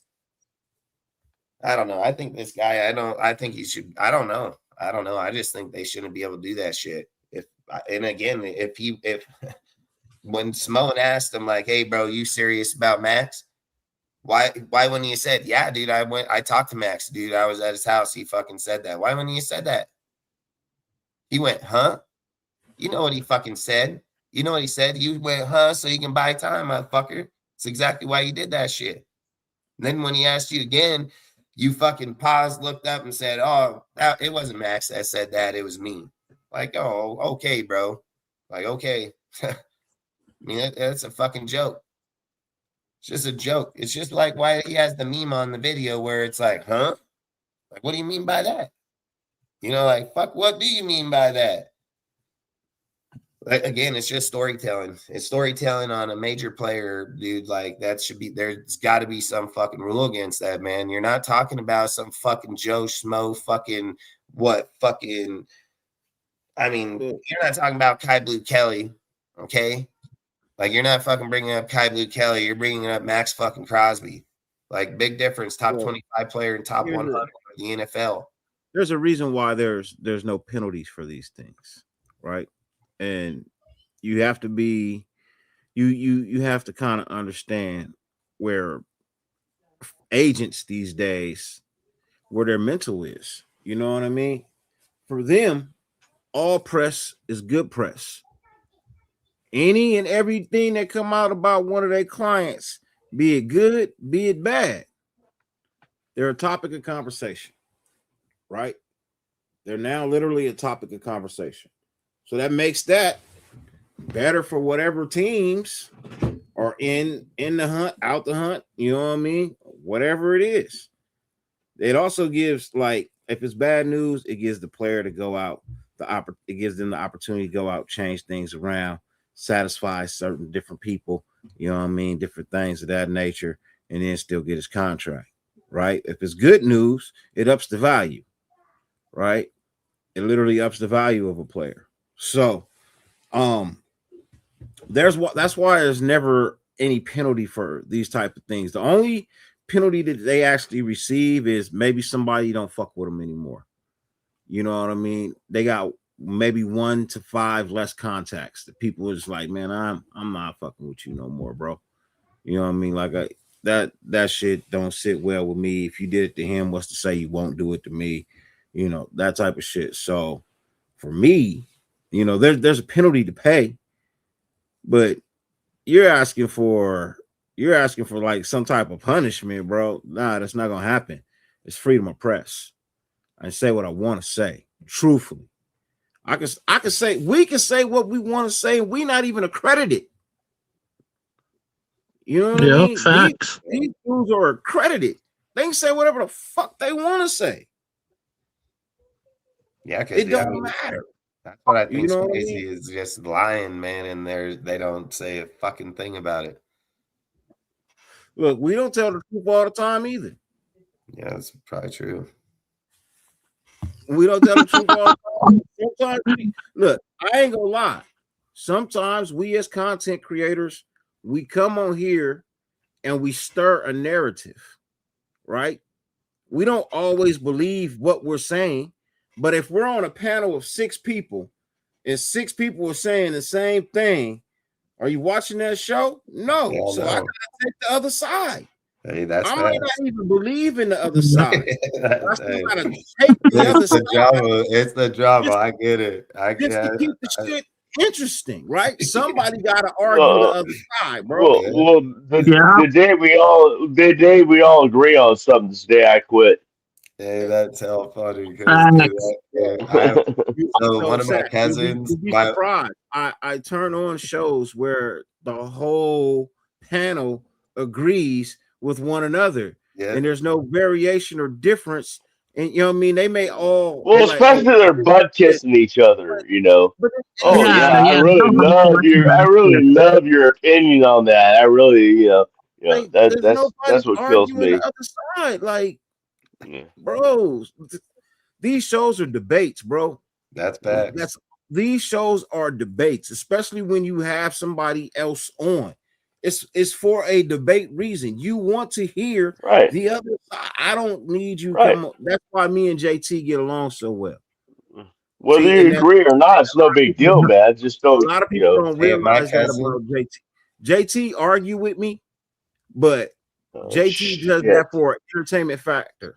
You know what I mean? He don't always believe what he's arguing, but he's not gonna sit and agree with me, and I don't sit and agree with him. I enjoy going back and forth with JT. It's crazy.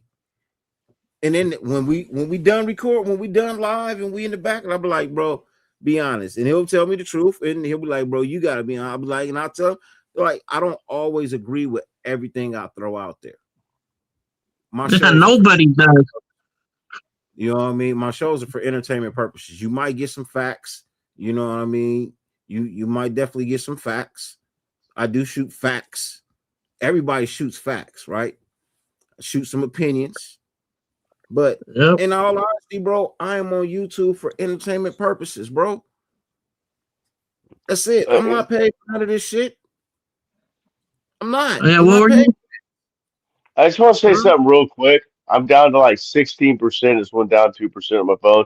I haven't plugged into the charger, but it's not charging as fast as it's draining. So if I just kick off the show, that's why. So I'm just saying goodbye now to you guys. I'll stay on as long as my battery lasts.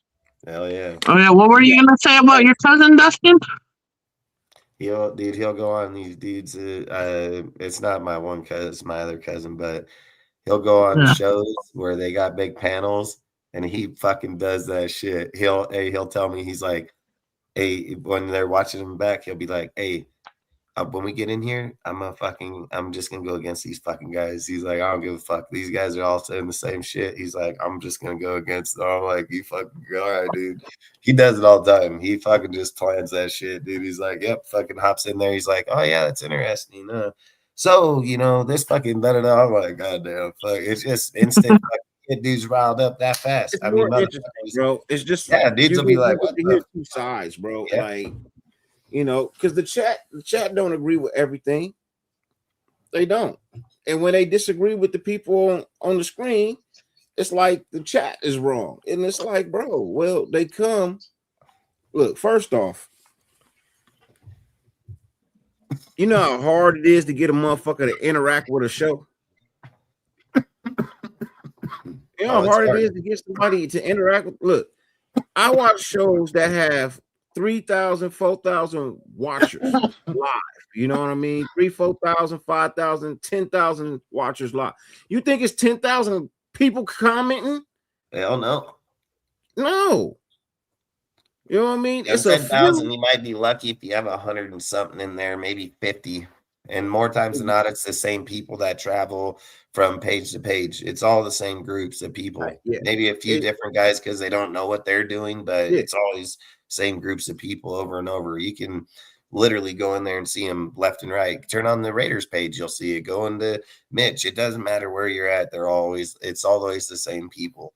And it's 100% facts. You got 200,000 fucking followers, but you got fucking 10,000 people watching, but only 65 or 55 people chatting.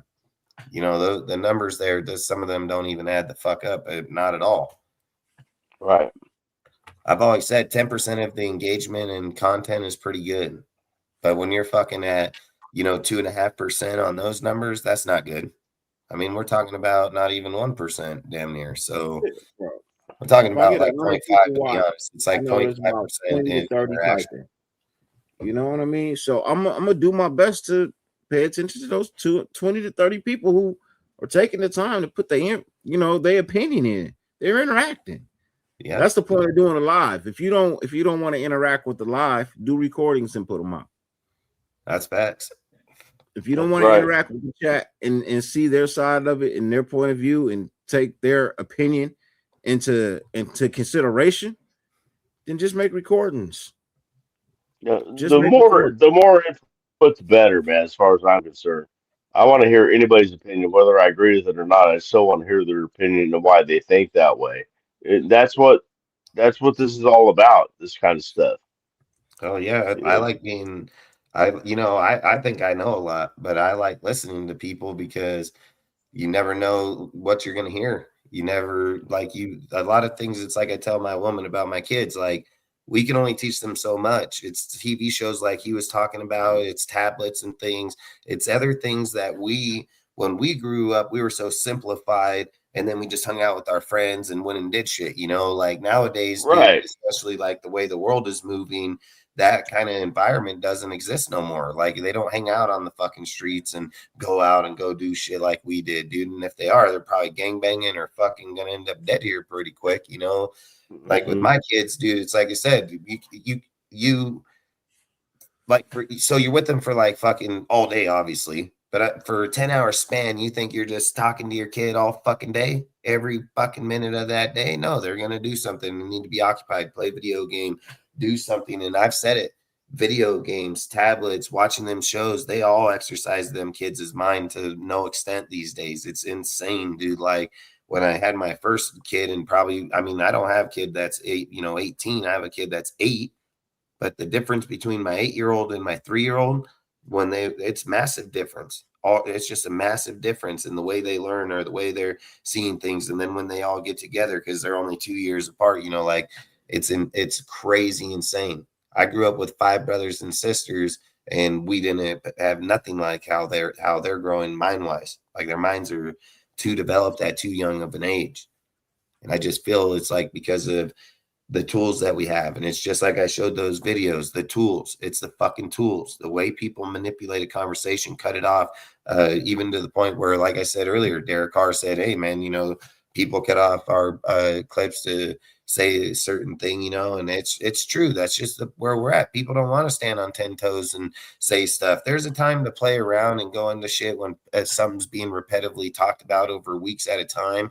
And then there's time to have a conversation where probably should agree on certain things in those conversations, because it doesn't look good that you have this fucking guy talking on our dude like that. And if we don't agree against that, there's a fucking problem, dude. Like there's a big problem because now we're allowing type of cancer. You can't let that cancer fucking happen, dude. Like none of us should allow that, dude. No matter if you're a fan or not, it shouldn't be allowed. There's got to be fucking rules. There's guidelines, not to steal, right? Not go in someone's fucking house when they fucking are there and you don't belong, you're gonna get fucking shot, dude. There's rules, man. Like you don't fucking go into public and disrespect motherfucker unless you're looking to fight that motherfucker, like straight up, dude. Like that's the way it was in our day, man. Everything was face to face. It wasn't on keyboards. It wasn't on phones. It should still be that way right now. You shouldn't and so you held your, like the old Western days. Everybody carried a gun, so you didn't talk no shit unless you were ready to. It's not that way now. Now everybody can hide behind a keyboard and say whatever the fuck they want. Be a badass, what they think is a badass behind a keyboard and criticize other people. Whereas in the old days, everything was said face to face. If you had a problem, you'd find a place to go fight it out. That's all there was to it. And then it didn't elevate from that either. It wasn't gunfire later. Back in my day, it was just like it was settled. Win or lose, it's done. Okay. Rosetown, you're right, dude. Give me 10 minutes. I can fucking edit a clip so fucking fast, dude, that it'll have that motherfucker saying and Max saying, yeah, I've talked to him. Fuck, I can edit a clip for anything these days, dude. Technology is just too far advanced, dude. And there was part of me when he was talking on the stage, I swear I had to watch him, dude, like fucking 4 or 5 times because I'm like, is this shit fucking AI or is this fucking real? Like I didn't believe like he was just literally sitting there doing that. So I'm just like watching it for a few minutes because there's some shit that looks real as fuck these days and it's not, and I'm just sitting there thinking like, man, this is this is kind of crazy. Then they kind of made me fucking. I like Maxx, dude. Like I've always said, I'm all about the value of the player when they're not there.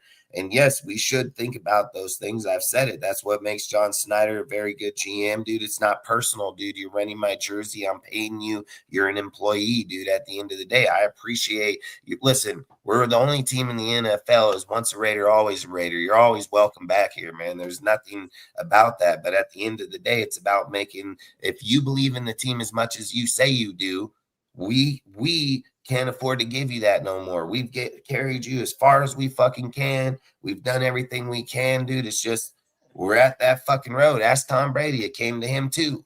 Everybody has that fucking time. But I don't believe Maxx at 28 years old that when we have 100 mil on the books with fucking, 10 draft picks, I don't think that's the time you're worried about giving up Maxx. I think you worry about giving up Maxx when you got like 60 fucking million. You're trying to bring in a new coach, impress him. I think keeping Maxx on the team impresses him more to intrigue a fucking big name fucking defensive coordinator, right? People say, I want Jim Schwartz. All right. Oh, okay. Let's just say this scenario happens, which I don't think it's going to happen because the Cleveland has the rights to him and so on. But let's just use it for a scenario, right?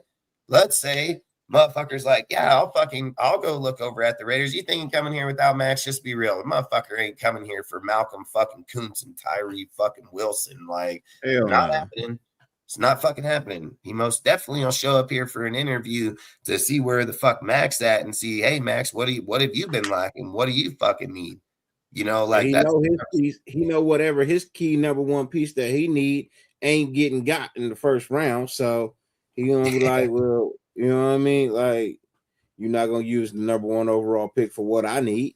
You know what I mean? Like, so, like, yeah, like you don't throw away your bargaining chip. You get rid of Maxx, bro. You will not find anybody to come in here and be a defensive coordinator. They have no starting block. You got to at least have a starting block. And Maxx is a starting block. That's a bona fide starting block. That's a key piece. You know what I mean? That's your motherfucker. Right now, that's your motherfucking king on the goddamn chessboard. You know what I mean? For defense. That's your king. You build from there. I don't know what y'all. I don't know what. And again, don't they say, like, isn't this the rule to getting a rookie quarterback? You get a rookie quarterback in order to build the fucking team because you don't got to invest $60 million fucking dollars on a rookie quarterback for 5 years. Like, you're literally going against the logic of why you went and got that rookie quarterback and you're cutting fucking Geno and now you're going to cut fucking your only star player on your team. Like, boy, that would just make you look fucking retarded. I mean, I don't know how the hell you have those conversations. Who was the last guy that did that? Oh, yeah, I remember. It was the dude that traded Luka for AD. And where the fuck is he at? Fucking fired. Like, yeah, you don't do dumb shit like that. You don't fucking do that. I don't give a shit. So, like, there's a weird stat out there that says, rookie head coaches who draft rookie quarterbacks number one overall don't usually make it past 5 years together. It's very true. That's uplifting. Just saying. Hey, no, dirty. How many times it has not worked out? Dirty. I will say it. I've said it before. I'll say it. Yeah. Okay, dirty. I'll say it. I said it before. I'll say it again. I'm team trade back. I'm not a FM guy. Sorry. I would say the only guy I can think of off the top of my head right now, well, you said first overall, first pick. I think the only one that's successful, in my opinion, in that, and I mean, I would just say they were, and they kind of are average now, is Joe Burrows. I mean, that would be the only guy I can think of that would have that type of stature. I mean, if we're sitting here saying Bryce Young to fuck no. I mean, but here's the thing: is Bryce Young still playing for the same head coach who drafted him? No, he playing. No, yes, you're right on that one. Yes, 100%. So yes, it's only Joe Burrows. I would say then. Yes, you see what I'm saying? Like that's it's only been 3 years. It's only been 3 years. You know what I mean? So 4, yeah. You know, like so, and that's my thing. You know what I mean? Look at Kyler Murray and the dude everybody in Kingsbury. How long did that last? Lasted 3-4 years, and he lost his job because he was trash. And then he went to Jaden and lost his job. And I don't even think he has a fucking job right now. So it's high quality. Trevor Lawrence. You know what I mean? Trevor Lawrence. Oh no, he's a free agent. No, we're not asking about free agent. What I'm saying about Trevor Lawrence. How long did his head coach have fam? After he fucking a year? A year? Not even a year. Yeah, because what is this? His second coach? Because wasn't it Urban Myers was the one that drafted him? It might be his third coach already. I think it's his third one. I feel like Urban drafted him. I could be wrong on that. I think Yeah. Urban did draft him, but Urban didn't even stay the whole year. Because he's fucking weirdo. The guy's a fucking weirdo, dude. Fucking we're young bitches. Nah, he's just weird. Dude. The guy just is weird. Like he didn't even complete his rookie season as a head coach. He Yeah, didn't even complete his rookie season as a head coach. You know what I mean? So that's what like it's a scary. You know what I mean? I know Raider Nation will like, I don't want to hear that shit. You know what I mean? Look, well, it's facts. It's a fact. It's a reality. And damn it, if DC can talk about it, damn it, so can I. Because it's a reality. It's facts. It's a reality that it could go either way. It could be a rare opportunity, or it could be another run-of-the-mill turnout, as always. You know what I mean? When the scale tips more one way, you know what I mean? You kind of don't really want to fuck with the scale. You know what I mean? Unless you got something to put on the other side to balance it out. And right now you don't. You just don't. Because even if you draft him, you still got to wait to see what happens.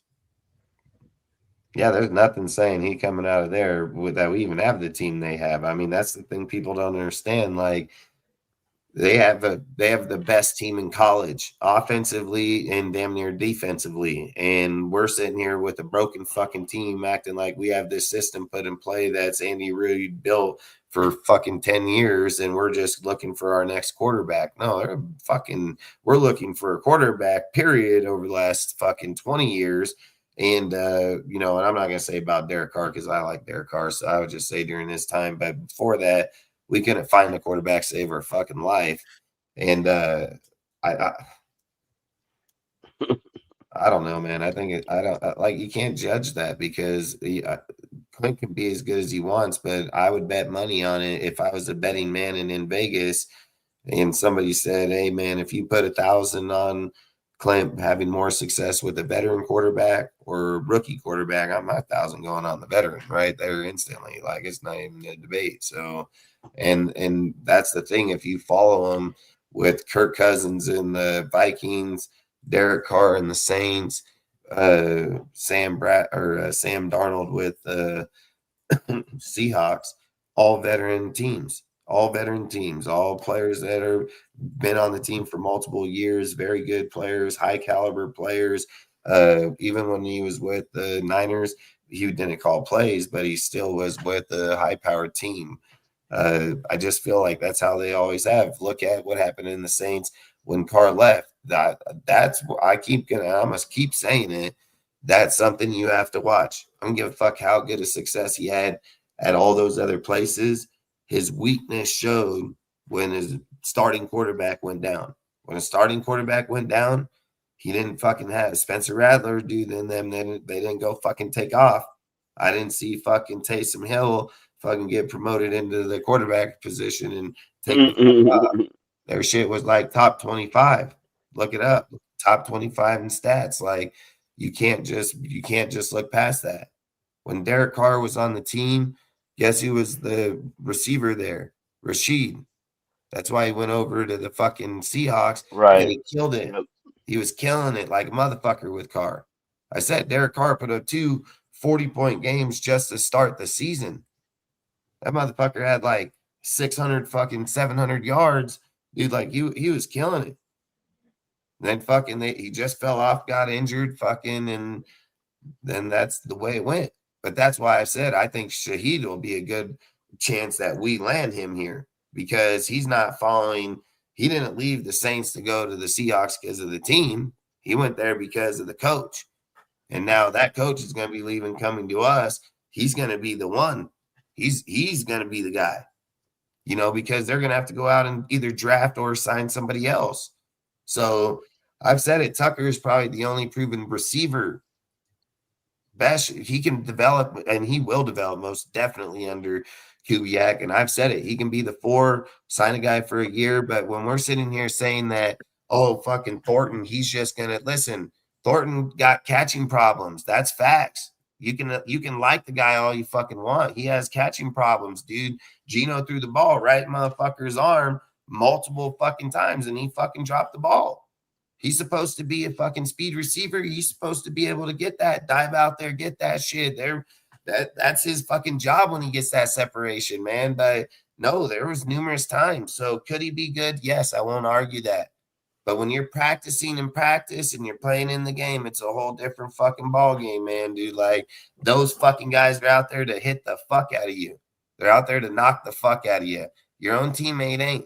They got rules on that shit. Fucking, oh, you can't press on him, can't hit him. Fucking, oh, no pads in these deals. Like they have rules. So there's a big difference of how you're carrying yourself. And for Genty to not get any fucking votes, dude, any votes out there, I think that's bullshit. I think that's fucking insane. How does How does he not get no votes, dude, when the dude went 1,300 all-purpose yards, 975 rushing yards, and 10 fucking touchdowns behind this trash-ass fucking team? And I'll tell you why. Because he's a Raider. That's just a spit in your fucking face. That's just Yeah. a spit in your fucking Absolute face. spit in your face. You gave and the one that won that shit only had 1,000 yards receiving and 7 touchdowns. Yeah, I think that's crazy as fuck. I think that's crazy. He's a Raider. That's what happens to Raider players. They don't get the awards. They just don't. I mean, it's very hard, in other words, and they usually come way late. What happens if we take Mendoza next year and they're not? Are they going to give him the award if we take Mendoza this year? Well, he seems to be the golden boy right now. I don't think he is, but he seems to be regarded as the golden boy.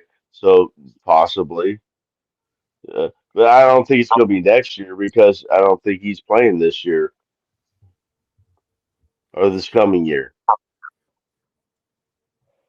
If we trade Crosby, does it change what they do with the first pick? No, I think they still draft Mendoza. I mean, I think the whole look. I'm gonna keep saying it, man. I think Mendoza is a Mark Davis pick, just like Derek Carr was, and he's gonna pick him. He wants him. He's gonna pick him. He's gonna get him. Yeah, I think what he's Mark and them's point, man. They haven't had a quarterback, and I guarantee you he's kicking himself in the fucking face for letting Derek Carr leave with no compensation whatsoever fucking ever, and going through the quarterback fucking turmoil the last few years. If Derek Carr was here quarterback, we'd be winning if they had that defense playing as good as they claim. Like I've said it, and I'm gonna keep saying it. Derek Carr never lacked fucking scoring points. Derek Carr can score fucking points. He can throw the fucking ball. That was never a problem with Derek Carr. Having defense, having teams finish, that's a fucking problem. So, like I've said, until they fix it on both sides of the ball, I don't give a fuck. The only difference is I think Kubiak's system will allow more points to be scored versus John Gruden's. So I think he would have a better chance of beating more teams due to the fact that his system is more modern than Gruden's. Gruden's average like anywhere around 21 to 24 points per game average, where Clint's average like 28 to 30 points per game. Big difference, so right. Salute Unleashed. Doing Rebel. Yeah, I just think if you got rid of Maxx, you can use that money and do a lot. I won't argue that. I think you Well, can. that's what I kind of think that guy's point was. I'm not sure his name. I apologize, but he was saying with the Max would change because we can get first round picks instead of trading back to get first round. Maybe that's kind of the avenue he was going down. So I could see what he's saying there. As far as if we get a couple first round picks, do we need to trade back or should we just stay where we're at? But we kind of know it's Fernando. So I mean, I would tell you right now, if I was trading Maxx, I would try to go with the Dallas Cowboys and get their 12th overall pick because thank it won't be. It'd be you. unrealistic even if you went with the Jets. Why would they trade you their second pick, dude, for Maxx when they can just grab fucking Carter? That would make 0 sense, dude. So the most likely would be they would offer the 16th pick for him. I don't see the Browns. I don't see the Browns offering up their pick. And I think what are they, the 13th? I would just try to. The Cowboys already tried to hit us up. They're probably not going to pay Pickens, dude. And if Maxx was on the table, they would probably pay Maxx before they paid Pickens. So I brought up the same exact thing before with Max going to being a possibility, and everybody gave me shit. I mean, I'm not trading them in the division, that's for sure, and I'm not trading them inside the AFC. I would, no, I'm And I'm not no, trading to the I was either. saying Dallas. I was saying Dallas. Yeah, they as a already offered to us possibility. once. I think we can get their 12th pick for Maxx. I strongly believe we could. And if we're looking at And better get cornerback, more than that. Browns might even still be there. He's projected around the 10th pick, and depending on how people try to go after. I mean, if Trinidad Trambus goes out there, I mean, quarterbacks are very slim in here, man. I mean, Carson Beck, there's going to be dudes that be projected in later rounds that are going to be shot right the fuck up that board right away because I thought Trinidad was going back in for another year. Is he just that got true? filled again for the 4th time, and now he's going to face the one last deal on the 12th. Okay, so he's still fighting for it. Okay, on the 12th, it'll be the end. If he don't get done by the state, on the 12th, he's got to declare he's done. He can't. He's going to the NFL. Okay, got it. Yeah, and I mean, I get where he's coming from, but they're probably looking at it like, hey, you're 24 years old, dude. You've already been here for multiple. I mean, college needs to push these dudes out. They can't have guys fucking stay until they're 27 on you can't be on Social Security and go to the NFL. Fuck, some of them dudes make more money than going to the NFL. They'll just stay till they're 27. Fucking Exactly. That's what the INL is doing, man. That's what it's doing to football, man. Yeah, they just retire and be like, why do I got to go to the NFL? I played here, fucking made more than I was going to make over there. So fuck it. Yeah, exactly. I'm going to make more here, and then because they just live regular I know lives I'm going to make it in the NFL. I know I'm not going nowhere in the NFL. So why not? Yeah, they don't even got to train like the fucking NFL players. Nowhere. Right. Yeah, they have to go. When you're 27, these dudes are fucking 22. They're just bullying them. Fucking just straight bullying them. Yeah. That shit's crazy. Yeah, they're the king of the hill. They're not going to be in the NFL. Yeah, they're just bullying motherfuckers straight up. Yeah, NIL was the stupidest fucking thing. Yeah, NIL and then breaking up the conferences. There's no more Pac-12. That's bullshit. Still going to say that, even though I'm a Notre Dame fan. I'm not a USC fan or anything like that, but the whole way they're restructuring the divisions or the conferences is just beyond me. I think the NCAA is fucking up college football big time. Yeah, I think there's a lot. I mean, I know I like Trinidad a lot, dude. I mean, I would take Trinidad. I would take him over Fernando, man. Like I would too. I don't like Fernando. I think Trinidad's a fucking dude. That guy came out of Division II, fucking won a championship, sitting on the bench over there, went straight to the SEC, the hardest fucking division in goddamn college. fucking saddled up, dude, and fucking took and carried that fucking team on his back. He wasn't even supposed to be the quarterback. He was the backup, dude, and the quarterback got hurt in week 2. He took over in week 3. And he was the 8th Heisman candidate on that fucking list. Like that it's crazy as fuck. That dude put up damn good numbers. He fucking was good as fuck. And I think like I said, I would take him, man. He got way better skills. This motherfucker, dude, I've said it. He has a sick like sense for fucking pressure, dude. Like he can just be fucking staring motherfucker down over there and dude be running his ass down in the backfield. And that bitch just had fucking spinning. You're like, what the fuck? Like he's got mad skill. He's got mad fucking skill. And I've said it. I don't give a fuck if you go out and get 5 linemen or not. There's nothing guaranteeing that they're just going to come out, be solid fucking year 1, no mistakes, no nothing. There's nothing saying that shit, dude. Like I've said it. Even when Gruden came in here, they had a really good O-line for a few years if people don't forget. But the minute one of those motherfuckers got out of line, that whole fucking deal just started going downhill, dude. Like went from one of the top 3 lines in all football to top fucking 15 line in all football, you know? So I've said, I don't think we need a guy. We're not the Patriots, dude. You put a guy. Yeah, we're not one player away. Yeah, well, you fucking put a guy standing in the backfield in this division, man. He's gonna get fucking eaten up. I mean, and I've said it. If you watch tape on Fernando, dude, whenever pressure comes in that backfield like that, he does what Geno does, dude. He'll put the ball like this, and he tries to go and goes down with it. You know, like it's just what he does. And if you don't believe that, watch the national championship game. Yeah, he does it. It's what he does. It's who he is. And at the end of the day, I've said, if you look at tape on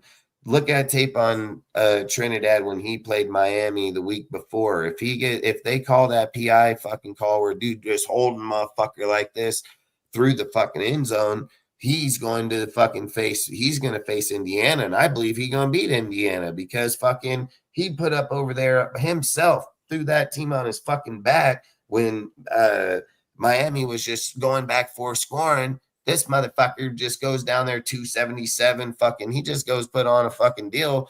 What did Fernando? He fucking get 185. Like they were struggling for a long time in there, dude. Like I've said it. I would prefer for the way our team is, the division we're in with the players. I would rather have Trinidad Chambers. He's more mobile. He's faster. He got way better presence, dude. I've said it. He has a sixth sense that most people don't ever have. They'll never have. I only wish we had the first overall pick in last year or next year's draft. Because this year's draft, when I see him, Fernando's definitely the best player, the best quarterback this year. But what's that saying? Really, think about it. Yeah, he won a popularity contest, and he won 2 team sports awards, the Natty and the and undefeated. That wasn't him. You look at Black. Look at what's the other running back's name? God damn it. Him and but it wasn't him, man. He was a game man. He was a great game manager. He was a great game manager. It most definitely ain't just him. No, I know. He had a great O-line. He had good defense. He had Himby. He had Black. The running game carried them, especially through the playoffs. I mean, I'm sorry. I know Mendoza is the best quarterback out of this draft, but that's not saying much. If you look up the best college teams in the history of college, people sit and say Joe Burrows and Justin Jefferson and Chase was the best one, right? That's not true. If you look it up right now, they're ranked like the fucking 11th or 14th. And guess who's fucking ranked like top 5? Indiana. Like their team's one of the best built teams. I've said it. Look up the reports on the team where it says that, hey man, this team fucking is built like men. They're built like men. Everybody goes, oh, we don't have no 5-star players. Fuck 5-star players. Signetti built a fucking veteran college team. He built a veteran college team. The team is they're Better not they don't have elite players here and elite players there. What including Mendoza, including Mendoza. They don't have elite players. They have a good staff throughout, or good players throughout their team, and that's why they win. It ain't Mendoza. I'm sorry, it's not. Yeah, I don't think it's. I think Mendoza is a product of the system for 100%. Exactly. If you go from He's a great game manager. I mean, dude, like I said, I when people compare him to Ruger, I would All say right, you like guys have a good night. I'm about to dip out. I'll see you guys tomorrow night. Good night, Aaron. When All right, you guys have a good one. Bye. when you see Ruger,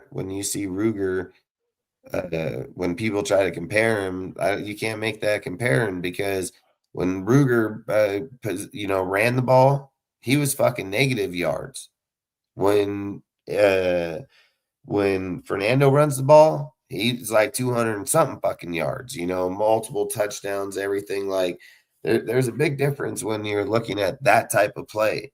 When we're looking at quarterback play, there's similarities and this is why I said it's a system, because you look at the similarity that tells you it's the system, it's the yards per play.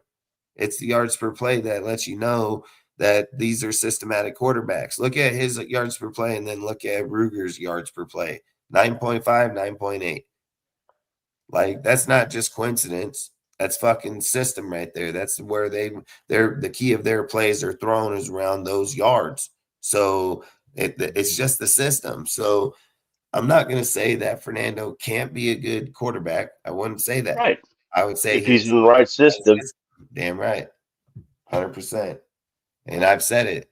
And are the Raiders the right system right now? Trinidad don't need to be in the right system. Trinidad's exactly accurate. He can most definitely move around in there. So he's not. Does anybody in this chat think that the Raiders are the right system right now? Not today with Clint. We would. I think does any of the Mendoza lovers think that the Raiders are ready for Mendoza this year? I would say, and I don't want to hear you saying, "Oh, we can get free agents and stuff like that." Yeah, and monkeys can fly out of my ass too. So you never know. But I mean, really, how many games does Carson Beck have? We're so desperate for a quarterback that, like, oh yeah, this is the guy. We got to get him. We're not.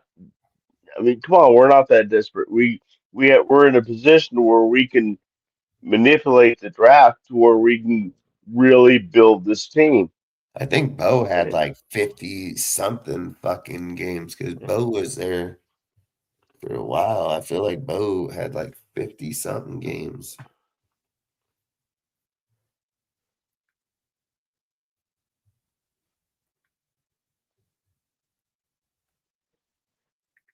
Yes, exactly, Rebel. That's what I'm trying to say.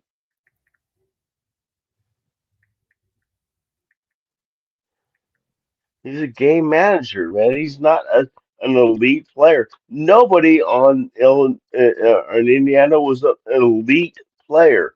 They were just solid throughout their team, and they didn't make mistakes. Yeah, Bo. Everybody goes, "Oh, well, he didn't throw interceptions." Well, the running backs didn't fumble either. The offensive linemen just didn't jump off sides.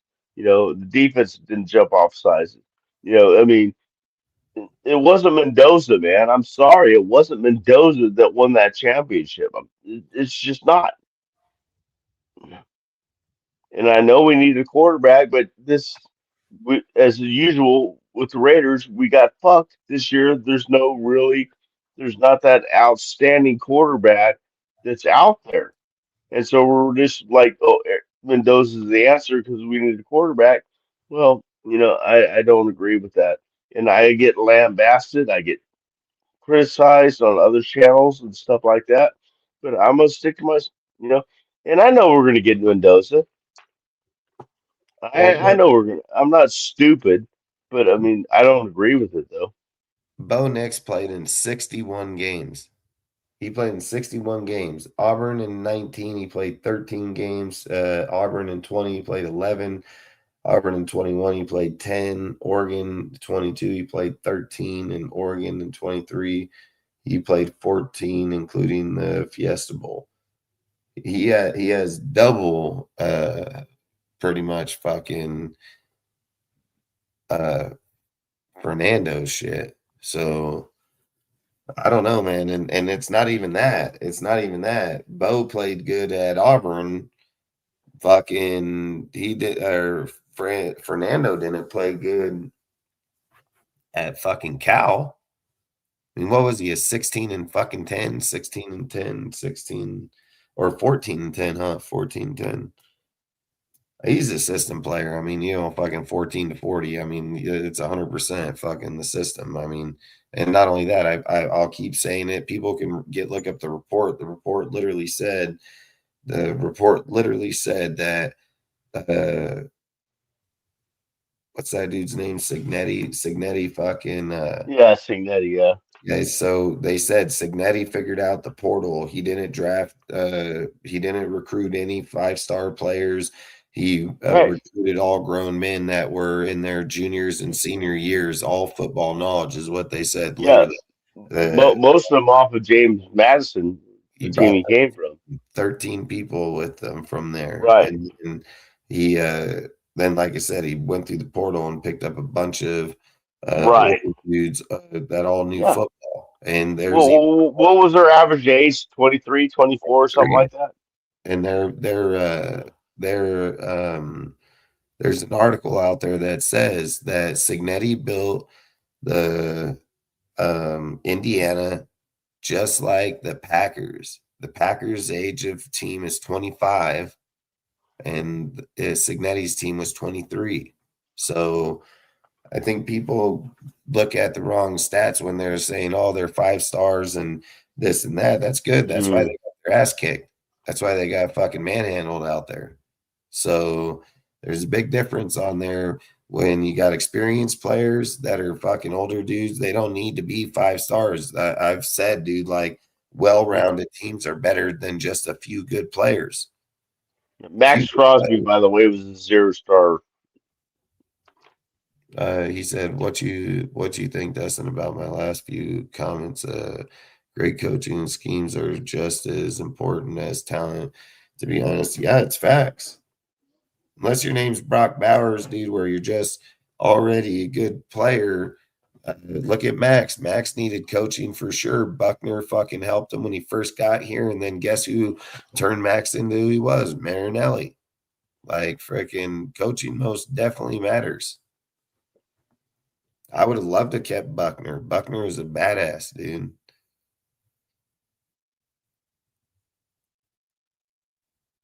They will be.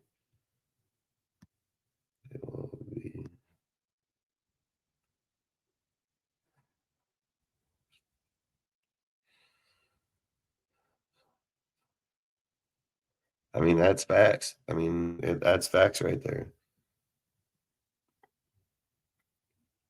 Looking at the Patriots with Bills, they were never the best team. They were just disciplined and made less mistakes. Facts. I mean, that's 100% facts, because how many times did they go out, have no name dudes, and go win a Super Bowl? Like, fucking, that's just what Bill did. He never paid dudes big contracts. The only contract that was paid out to a bigger player was Randy Moss. And then even still got rid of Randy Moss at the end of the day. I think the only people really that stayed there were people like, Gronk with Brady. And that Gronk conversation's hella funny, dude, where he said that the fucking Patriots traded him. He talks about how the Patriots traded him, and then so the Patriots traded him to a team. I can't remember what team he said, but so they call him up and told him that, hey, you've been traded to this team, yada yada. And Gronk said, "Well, I don't know how you traded me because I'm fucking retired." He's like, "I don't know how you did that." And then fucking he said the next day he showed back up with the Patriots, fucking played for them for 2 more years, dude. Like, how the fuck did he do that? Like, how the fuck did he literally tell the people, like, "Hey, I'm retired. Fucking, you can't trade me." And then fucking he ends up back at the team, and then they don't say nothing to him. You got to report in a different fucking state, but like, and he's just like, "All right, let's go play." And nobody says a fucking word. Like, that's crazy as fuck. I'd say would be mad if he got him past 61. Bo says, "To be honest with you, I truly think that with today's NFL, I'm starting to think that coaches and schemes are as if more important than players, to be honest." I mean, coaching schemes, 100% facts. I mean, if we're just being honest, dude, if you don't have a good coach and a good scheme, you're not going to be good. Not at all. I mean, McVay's got to be the damn living proof of it. I mean, that guy's had broken team a few times and still came out fucking, balling. So,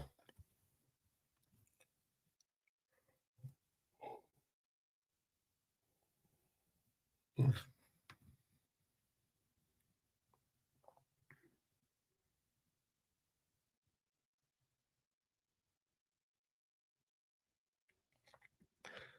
I mean, I'll bet right now, like I would bet right now that, I mean, what do you guys think? I bet that freaking, if I'm just being honest, dude, Ashton Genty and Clint Kubiak's offense, I mean, I'll bet Genty goes over 1250. Like, what do you guys think? I mean, I think he plays way better in Clint's run game versus the fucking whatever you want to call this year.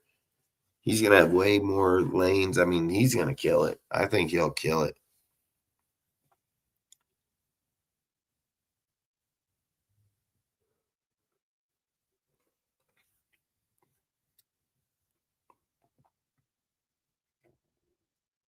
Maybe 18. I mean, fuck, I mean, he gets 18. He's fucking killing it.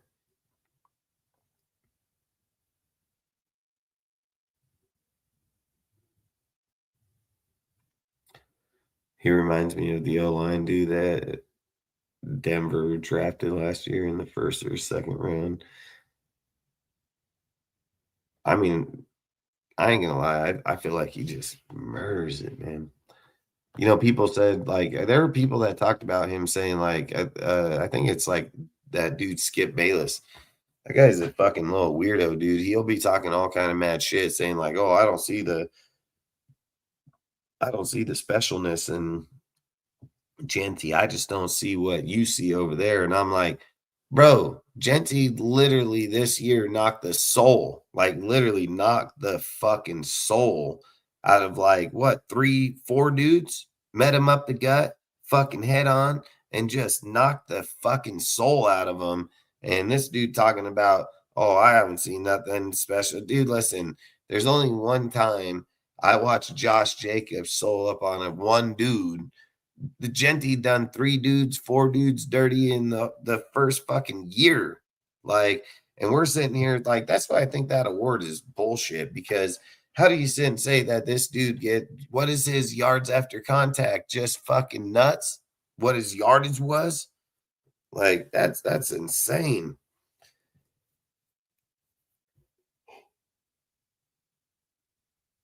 I mean, Genty fucking fought like a motherfucker, dude. And to be behind a shit ass O line like that, fucking misled fucking offense, fired your offensive coordinator, rolled with Greg Olson, still went for fucking 1,300 all purpose and 975 rushing, 10 fucking touchdowns. Like, I don't know if I'm just missing something or not, dude, but this guy shouldn't even been close to that. He shouldn't even. You ain't missing the goddamn thing, Dustin. I mean, the yards. I mean, even Marcus Allen was saying. I don't know if you watched Media Row today. Marcus Allen was on there. In San Francisco for the Super Bowl. They had Media Row. Marcus Allen was on there and talking about Ashton. He was talking about Ashton Genty, and he was talking about how all his yards come after contact when he's leading the league in getting hit. Before his yards before he gets hit. And Marcus Allen was talking. Marcus Allen, man, come on, Raider fans. It's Marcus Allen. If Marcus Allen says Genty's a badass, Genty's a badass. I mean, that there's just no Marcus Allen ain't gonna say shit about nobody that he doesn't believe in, and he's seen it, and we've all seen it. We all know that he had no offensive line. He had no running game scheme. There was nothing. He had nothing, and he still got what 1,300 yards total. Yeah, I think he That's had insane. 13. He was only like 25 yards short of 1,000 yards rushing. Mm, with what he had, it's ridiculous. Well, I thought it was fucking mind blowing to not give any votes to him at all. Like, I mean, Exactly. That's yeah. Well, he's a Raider. yeah, That's why. you want to talk about being a fucking hater? I mean, Exactly. That's the thing. That's why we never get any awards. I mean, because he went with McMillan. it's kind of like the Olympics that are coming up. When you got ice skating and they had judges that score you, as opposed to like a track meet where you just go off of time. Yep. It's the same thing, man. I don't know, man. Well, we're kind of used to it being Raider fans. That's just what happens when you're a Raider. It ain't right, but seems to be the way it is. Maybe if we start getting put some wins together with Kubiak and all, with this new coaching regime that we're gonna be finding out more about after next Monday, you know, and then we'll get talked about better. But right now, Dude, if Kubiak comes out here and starts killing it. But it is true, right. like I said earlier, why are we being so talked about on Media Row versus Well, basically because we're stealing half of Seattle's staff, and Seattle's in the Super Bowl. that's facts. I'm gonna grab something real quick, so talk for a minute if you want. All right, let me pull up the chat, see what's going on in the chat here. All right, let me okay, what's going on here? I gotta scroll up here. Um, let's see. I don't see any questions. Uh, the one you love to hate. He seemed way faster in college. 80 yard. Yeah, you're right. I love, but the speed in the NFL is faster than it is in college, especially in the conference that he was in. So that's why he seemed faster than he is, and he gets caught up on. So, but yeah, I see what you're saying.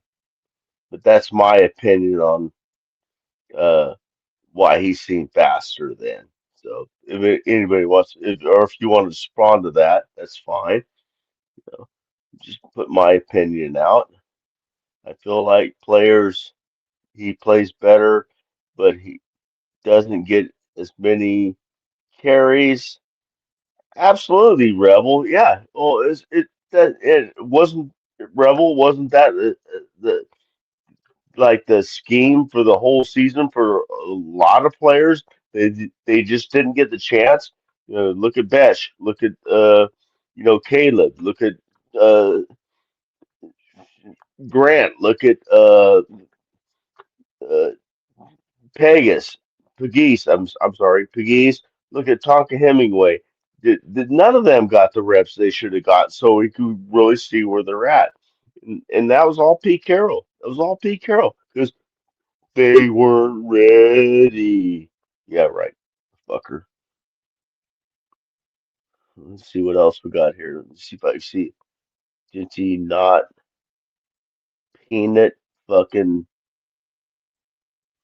I'm not sure what that is. Okay, I gotta put my glasses on. Easy. Ghostface, you're throwing out prayer hands. Is somebody in the chat that I missed going through something? Let me know. Somebody's it's in the chat's going through something. I want to know about it. I'm gonna say something. Raiders unleashes. Anybody care less about the Super Bowl and more about what happens on my? That'd be a good task. Yeah, I care. Yeah, I'm gonna watch Super Bowl because it's just fun to watch the Super Bowl. But yeah, do I care more about Monday? Yes, of course, and I bet you every one of these diehard Raider fans in this chat would say the same thing. That's a good point, Rebel. Yeah, we're waiting for Monday right now, man. Seriously, Sunday's gonna get us by. I got some snacks lined up and stuff, so to watch the Super Bowl and watch a lot of our coaches in action. Hopefully, a lot of our coaches that we're going to be getting, not only Kubiak, but some of the people they're bringing with them. Like, I want Benton so fucking bad. I swear to God. Okay. Um, all these talking heads don't like us. So when we start going in the right direction, they aren't living it at all, knowing we're gonna be a threat next 10 plus years. One you love. Oh, great. I love that. I love that spirit. The one you love. I love that spirit. That's awesome. Yeah. They're saying there's fairness. I like that. Yep. Yep. Ghostface. Yeah, you're right. It was his ego, and he had his players. If you weren't his players, you weren't competing.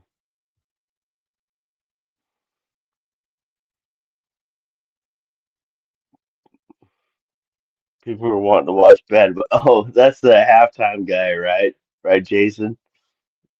Jason, Raider Nation, Raiders first down. That's Jason.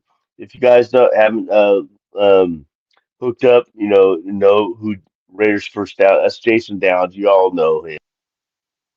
He goes by Raiders first downs on his new show. You should make sure hit that show and subscribe to it. Hit the notifications. Hit the all button and subscribe to Jason's first downs or Raiders first downs. I'm sorry.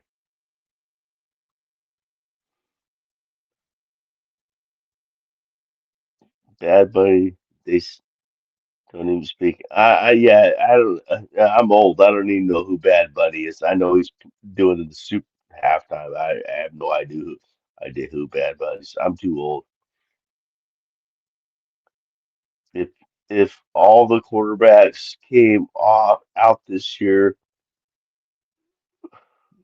who would you draft? It, um, more probably. I mean, out of this class, I would take DJ Moore over Mendoza. To be honest with you, but he's not declaring, so it doesn't matter. But yeah, that's my answer to that question. That was a good question, Outlaw. I like that. Manny's not coming out this year.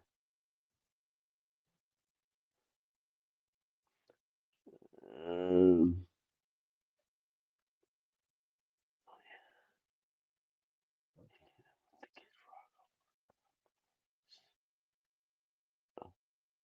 what was that, Jason? Oh yeah, as I'd be kicking it with Kid Rock over on Fox. Is he gonna be there too? No, no. NBC's doing the end of the Super Bowl this year. What was that? Yes. Sounds they gonna be turned for BB. Not sure what that means, hits boy. Must be some inside info that I'm not aware of. Oh, I'm not big on sellers. be honest with you, Jason, I'm not. I don't know. I'm not sure who Lamone's is, but I'm not big on sellers. At least I like reggae, but not that. I like reggae too, man. I love Bob Marley. Bob Marley's one of my favorites.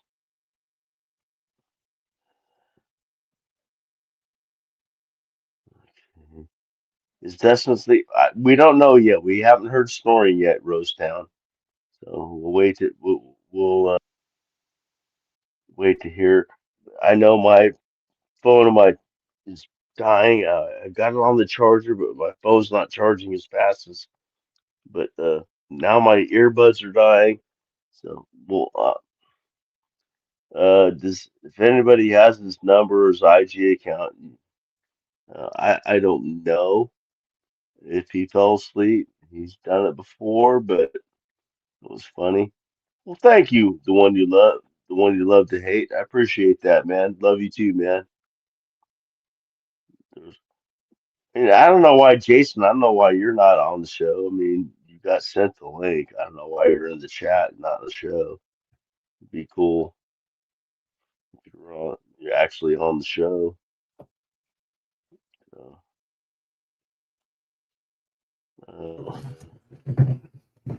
oh, he's back. Hell yeah.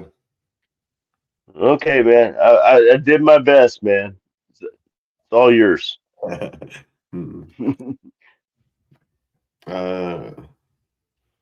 were you guys talking about? I was just going through the chat, reading everybody's chat, and if they had a comment, I was saying something to the comment and stuff like that. So that's all we were doing. Bible performance on Fox for those who don't want to watch Bad Bunny. Yeah, fucking Bad Bunny. I ain't watching that shit. Fucking guy is weird. Yeah. I was laughing because I'm so old. I don't know. I mean, I've heard the name because he's going to be the halftime performer at the Super Bowl, but I have no idea who the F he is. I'm guessing he's some pop artist or something, or rap artist, maybe. Maybe I don't. He's a weirdo, dude. The fucking guy want to wear a dress, fucking all kind of weird shit. Oh, what? Yeah, Let's hope to God he doesn't have a wardrobe malfunction. I think they turned him down. I think they told him he can't wear the dress, but I don't fucking know. The guy's weird. Let's hope to God he doesn't have a wardrobe malfunction. Yeah, facts.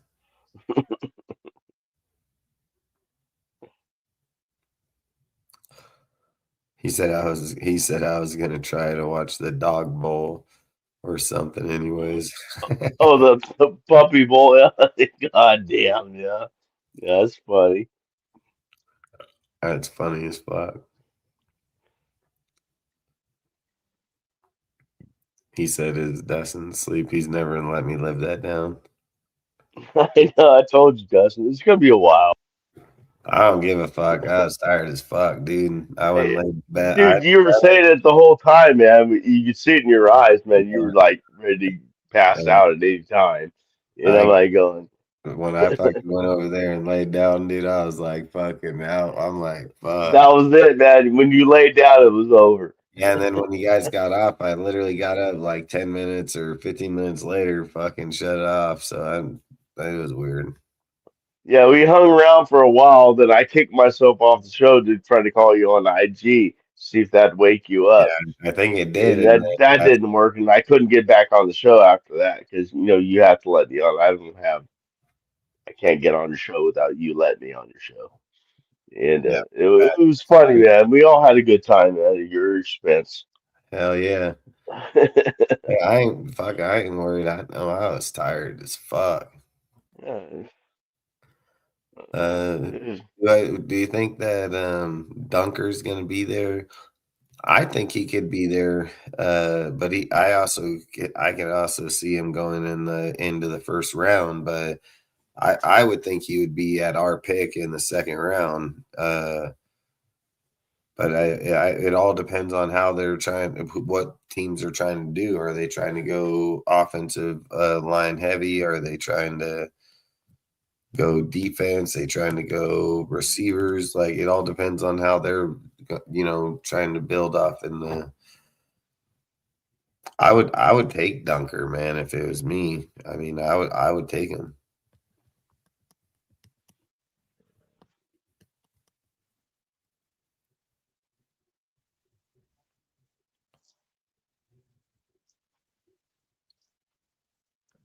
And thank you, Rebel. I appreciate that. So Spytech drafting who he will think is good or who Kubiak wants. Hope upper management on the same page.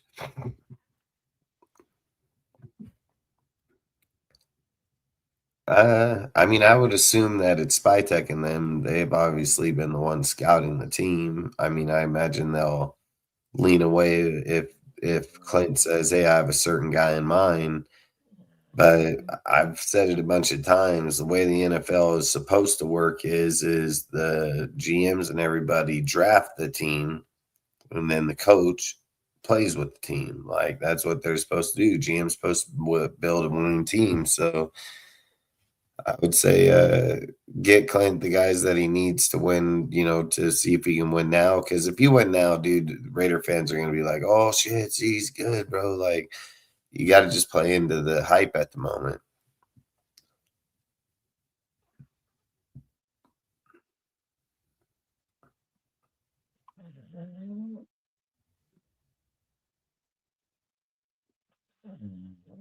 Speaking of snoring, man, my fucking dog is going off right now.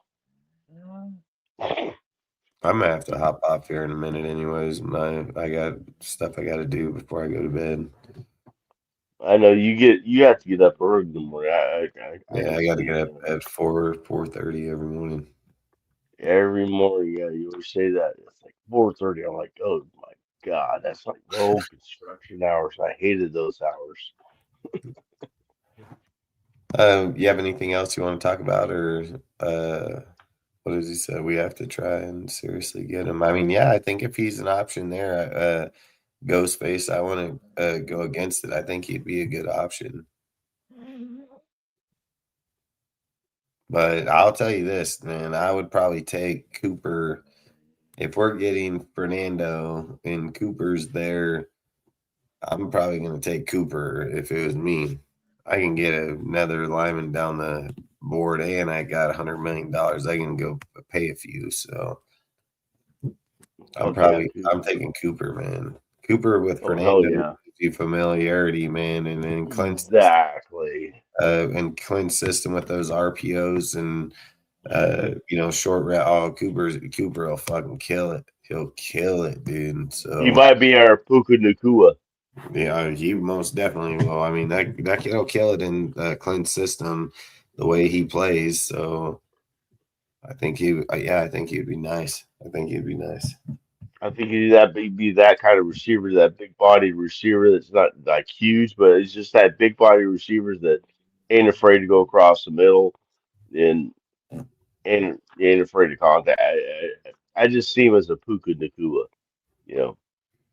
That's my Facts, experience. and like I've said, if you go get Shaheed, then you got Cooper, and you got Tucker, then you got Betch, then you got Thornton, then you got Genty, Malachi Fields. Bowers, Michael, and whoever else you get as that third. Malachi Fields from Notre Dame. Yeah, Malachi's good too. He's actually projected to us in the Yeah, draft. yeah. He's like a 40th overall or something like that. I mean, I'd take him at a heartbeat, man. That I watched that dude play for fucking Notre Dame. Dude, if the ball's in his area, it's his. He's catching it. That's all there is to it. I mean, he just catches. I mean, insane catches. I mean, he boxes out. He contested catches. Yeah, go ahead, give it a try. He's like Dante Thornton with you know muscle and skill. Dude's a badass, man. Hell yeah. Him in the red zone, fuck, forget about it. You know that one love to hate is I agree. I agree to an extent because you can just get an O lineman all through the later rounds. It doesn't matter. I mean, Carr and Pasilla used to say it all the time, man. They didn't even draft an O lineman before round 3. Exactly. I wouldn't go wasting primary picks. I wouldn't waste primary picks, especially when wide receivers are hard to come by that are good. And I think in no line you can fucking buy veteran players these days, and especially in the O line. So for me, I mean, I'll be honest with you, I would rather take the receiver and just go to free agency and get I think free agency is the better mark. I mean, offensive lineman this year, I think the free agency is better. And we're not that far off our offensive line. We got to remember who was in control of our offensive line last year. Yep. I mean, we have to consider that. I mean, moving every Parham from right to left, moving Meredith from left to center, moving JPJ from center to guard, which that was a pretty good call. I will say. I think JPJ can cause more havoc at guard than he can at center. But everybody was playing out of position. We're not that far off. If we can get I'll keep saying it, Linderbaum from the Ravens, that's a huge fix to our offensive line right there, to where we can play, JVJ at left guard, Caleb at right guard, Colton at left tackle, and Glaze, unless we pick somebody else up in the draft for a right tackle, Glaze at right tackle. And so I don't think our offensive line is that far off to where we need to be. Because this year's draft is, the defensive linemen and linebackers. This year's draft, that's where this year's draft is deep in. Is deep in defensive linemen. I predict there's going to be at least 12. I'm going to say 12 players that are defensive linemen or linebackers drafted in the first round this year. 12. That's my prediction. That's how deep this draft is on those positions. So mainly D line. I don't know if you think I'm if I'm close or way off on that, Dustin. What is it? You said 12 what? 12, I think there'll be this year's draft. I think in the first round, there'll be a combination of defensive linemen and linebackers, mostly defensive linemen, 12 drafted in the first round. 12. Defensive linemen and linebackers.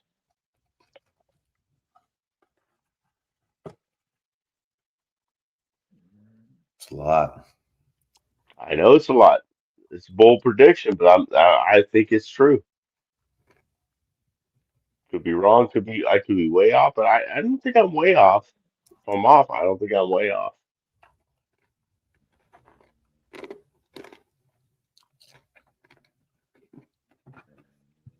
Defensive linemen are fucking deep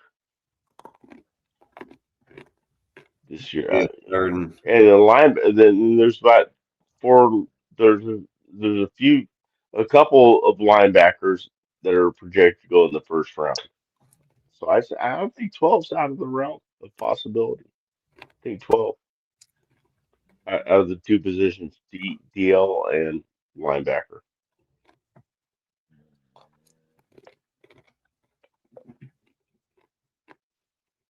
I mean, this draft is defensive heavy. Right. And 6 linebackers. Inside, outside. Mm-hmm. And then D line, if we're including edge and D tackle, I can probably see it for sure. I mean, just think about it. Yeah, there's no quarterbacks. Running backs aren't that. Well, I mean, 12 isn't really that bad. I mean, if you think Yeah, about it. it's a little less than half. Yeah. Well, it's a third.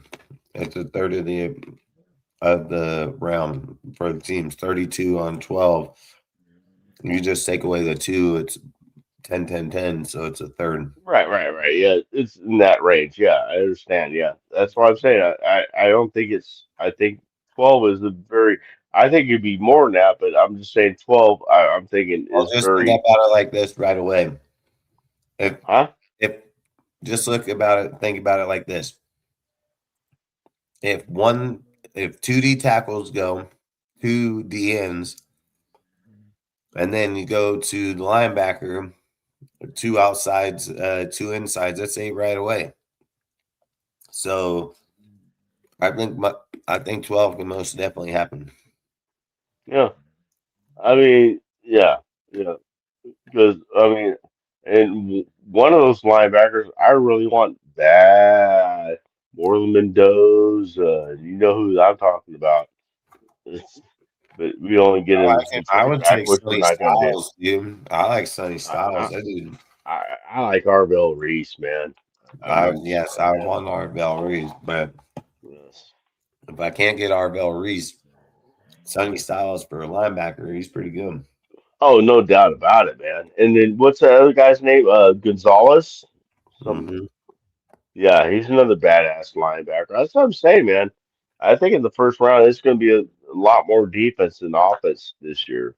You know, especially in the mid to late rounds or mid to late picks in the round. Tommy Eichenberg.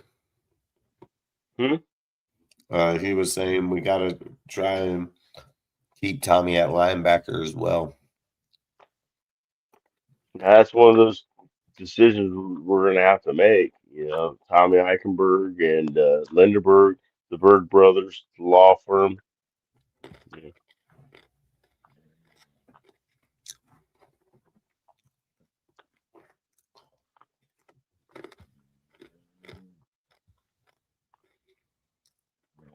Yeah, I don't know, man. I'm gonna stop saying it because I've said it so many times. Tired of saying it. What I want the Raiders to do this year, but it's not going to happen. So I know it. So I gave up. I give Hold up. on. Did you hold on? That one to love to hate. Did you say that Sanja said that JPJ is like Lindenbaum? What? That ain't no fucking way. What? I think he said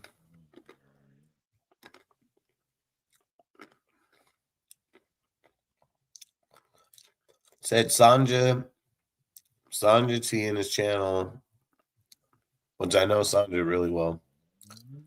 Oh, Sanjit? Yeah, Sanjit T. Yeah, he's awesome. He said legit, he knows his shit, pretty good watch, but he literally just spoke on that exact topic and compared JPJ to Lindenbaum. He's not Lindenbaum, dude. I don't know. Lindenbaum is one of the best fucking centers in Yeah. all football, bro. Yeah, JPJ is a natural guard, not a center. I mean, he played guard center for his senior season when he won that award.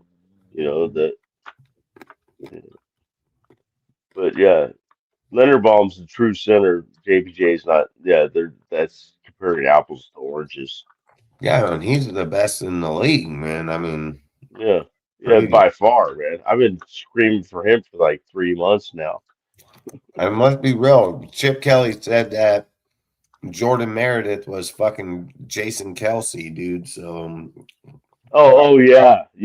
Same thing. Yeah. They're just the same. God damn. How stupid can we fucking get? pretty stupid. I mean, what They're happened? just like, Kappa played better at center than fucking. no shit. Um, Actually, was pretty decent at center. yeah, facts.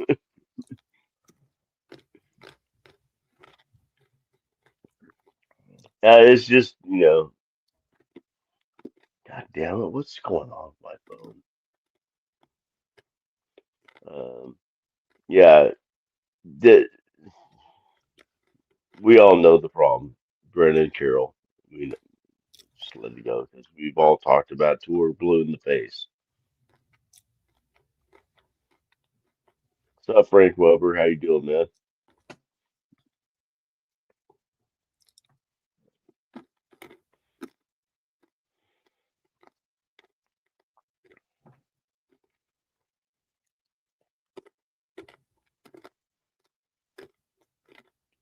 Yeah, we watched that. We watched that when they played him at center, and he was a great center, no doubt about it. But the thing about it is, the one is that at guard, JPG can do more than he can do at center. He's a great center, no doubt about it. I'm just saying he can do it more at guard as far as pulling and opening up holes down the field than he can do at center. And that's exactly why the NFL pays guards, offensive guards, more than they do centers because it's more valuable position. And I think JPJ is more valuable at the guard position because he can do that. And that's what, he grew up doing. You know, well, in his later years, at least in high school or college, I mean. But that's my opinion on the JPJ at guard to center thing.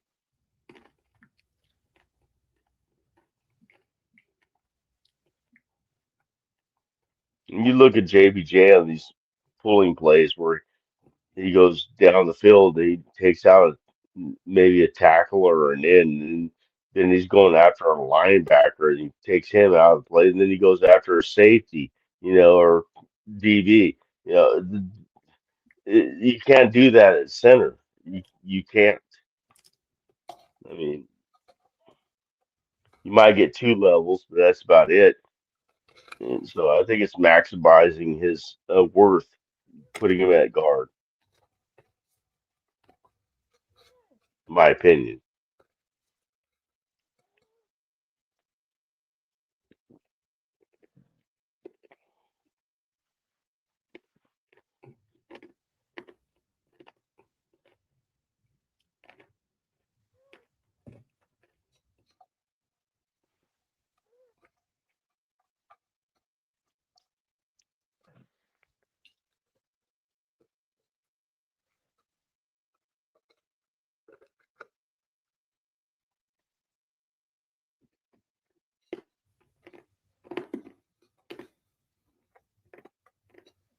That's a good point, Frank.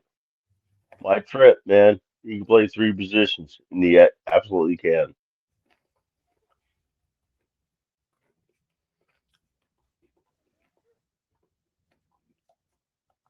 You want a bunch of those, especially on the offensive line.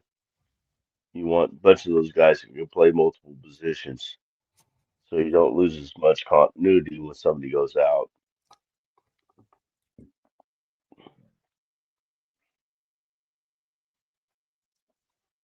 So look, when the Raiders drafted JPJ, they drafted him to be a guard. It was AP. Exactly. It was AP that didn't, he AP wasn't even going to start Jackson Powers. You got to remember, Jackson Powers told AP he was going to start because he had more experience at the center position versus the guy they were trying to put in at the time. When the organization that drafted him is the organization here right now, the fucking scouting squad. So when they drafted him, they weren't drafting him to be a center. They drafted him to be a guard because of his build, height, weight, everything. They felt like he was a better guard in the NFL. And you got to remember, a lot of people that transition from college to NFL, center or not, more times not transition to guards or, over any of them for. Yeah. Tackles do too. Yeah. To get feeling of the game speed, and then they move back out to tackles. It's facts.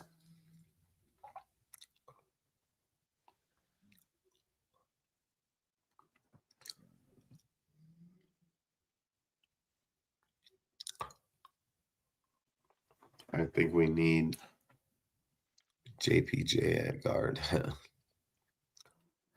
That would be fun as fuck. Salute, Frank. Appreciate you, bro.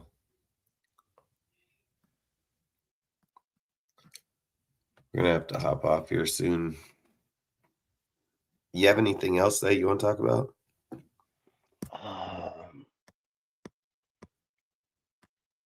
No, mainly today was the Maxx thing, and still wondering who we're going to pick up as assistant coaches and coordinators and stuff like that. We're not going to find that out until start to find that out until next week. So we're in a kind of limbo right now.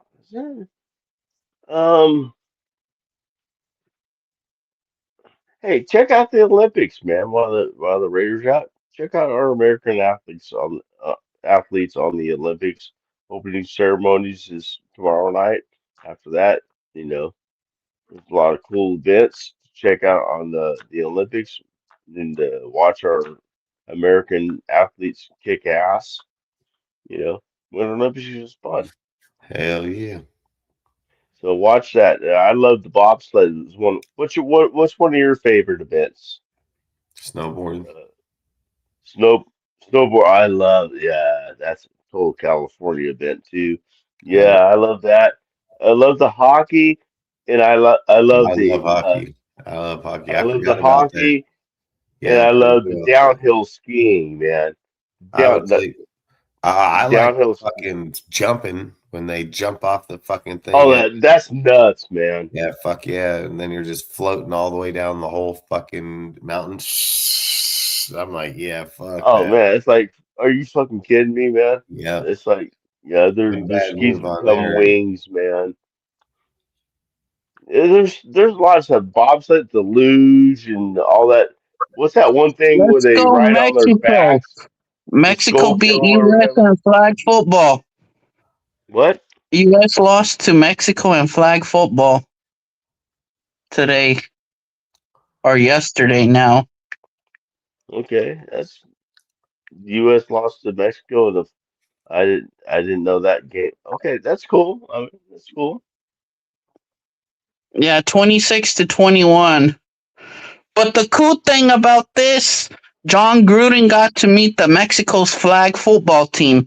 They were in the same hotel as John Gruden this week. Where's not John Gruden at? I swear to God. Yeah, no, they played today. I told you, don't you remember, Dustin? Earlier I told you. They met him in the hall or in the front office of the motel. Yeah. And then was asking him who's the best quarterback, who's the best receiver, running back. Was asking him and then told him, oh, go do your guys' huddle. He's all do your snap count. Yep. Frank Weber, is that true?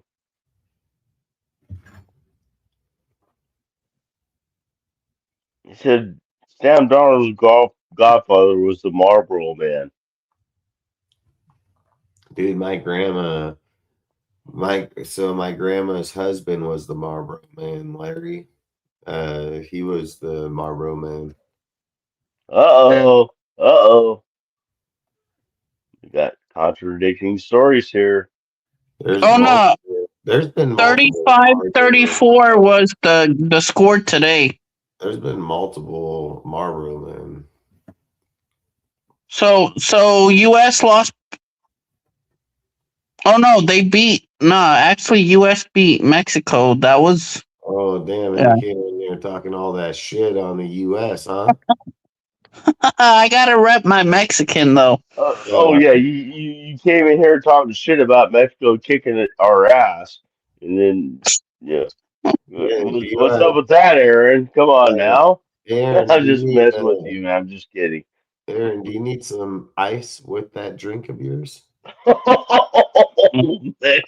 don't know. You know who's better in soccer? Not the U.S.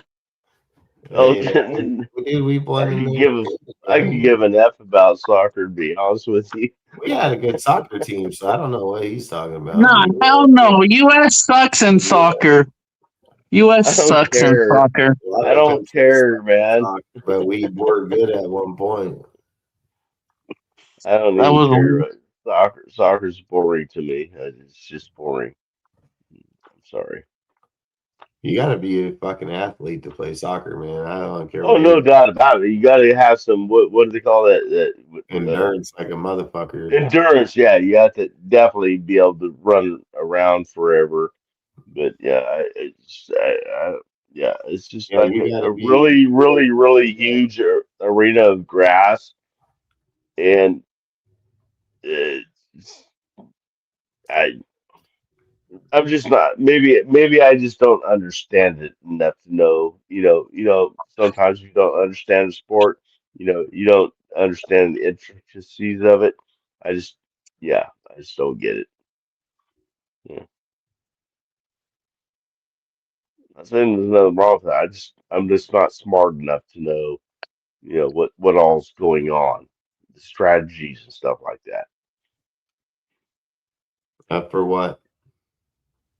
Soccer. I know nothing about Oh yeah. soccer. I know some guy yells goal like once a game.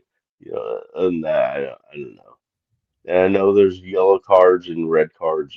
I know there's that, and that's about all I know about soccer. And there's a lot of running, and there's no way in hell I'd want to be running around the grass field like that for as long as they do.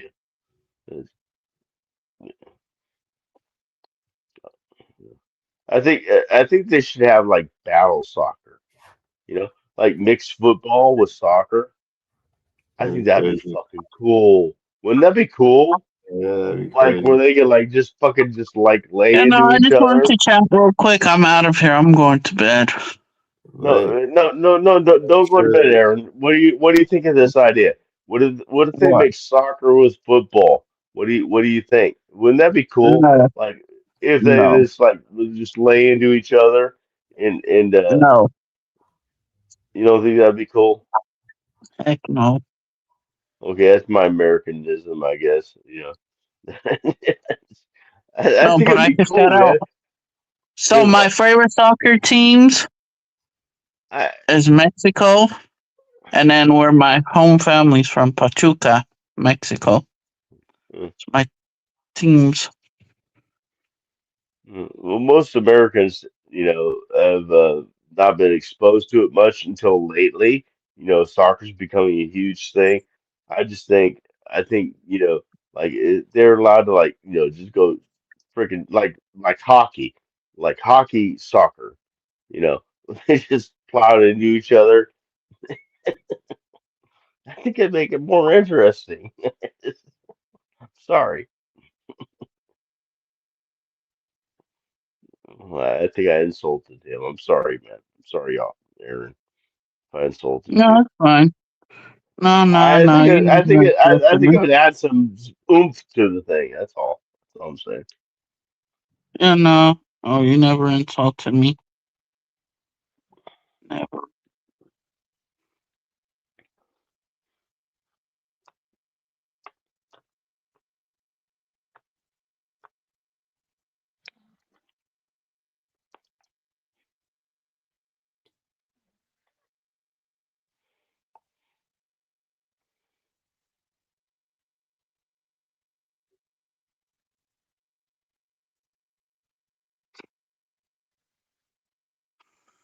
Yeah, no. Let's see who they get.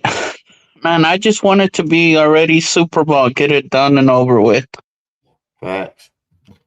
All right, dude. Yeah, I'm no gonna hop shit. off, dude, because I'm gonna pass out, dude. You're right. I'm about to. Don't pass out again. All right, then I'll see you guys tomorrow night. Hey, Salute to the Rose, chat. See you yeah, guys all you tomorrow. guys, bro. You're right. I'm 100%. I got to get up early as fuck every day. All right, bro. I'll talk to you later, Dustin. I'll talk to you And, tomorrow. all right. Peace out.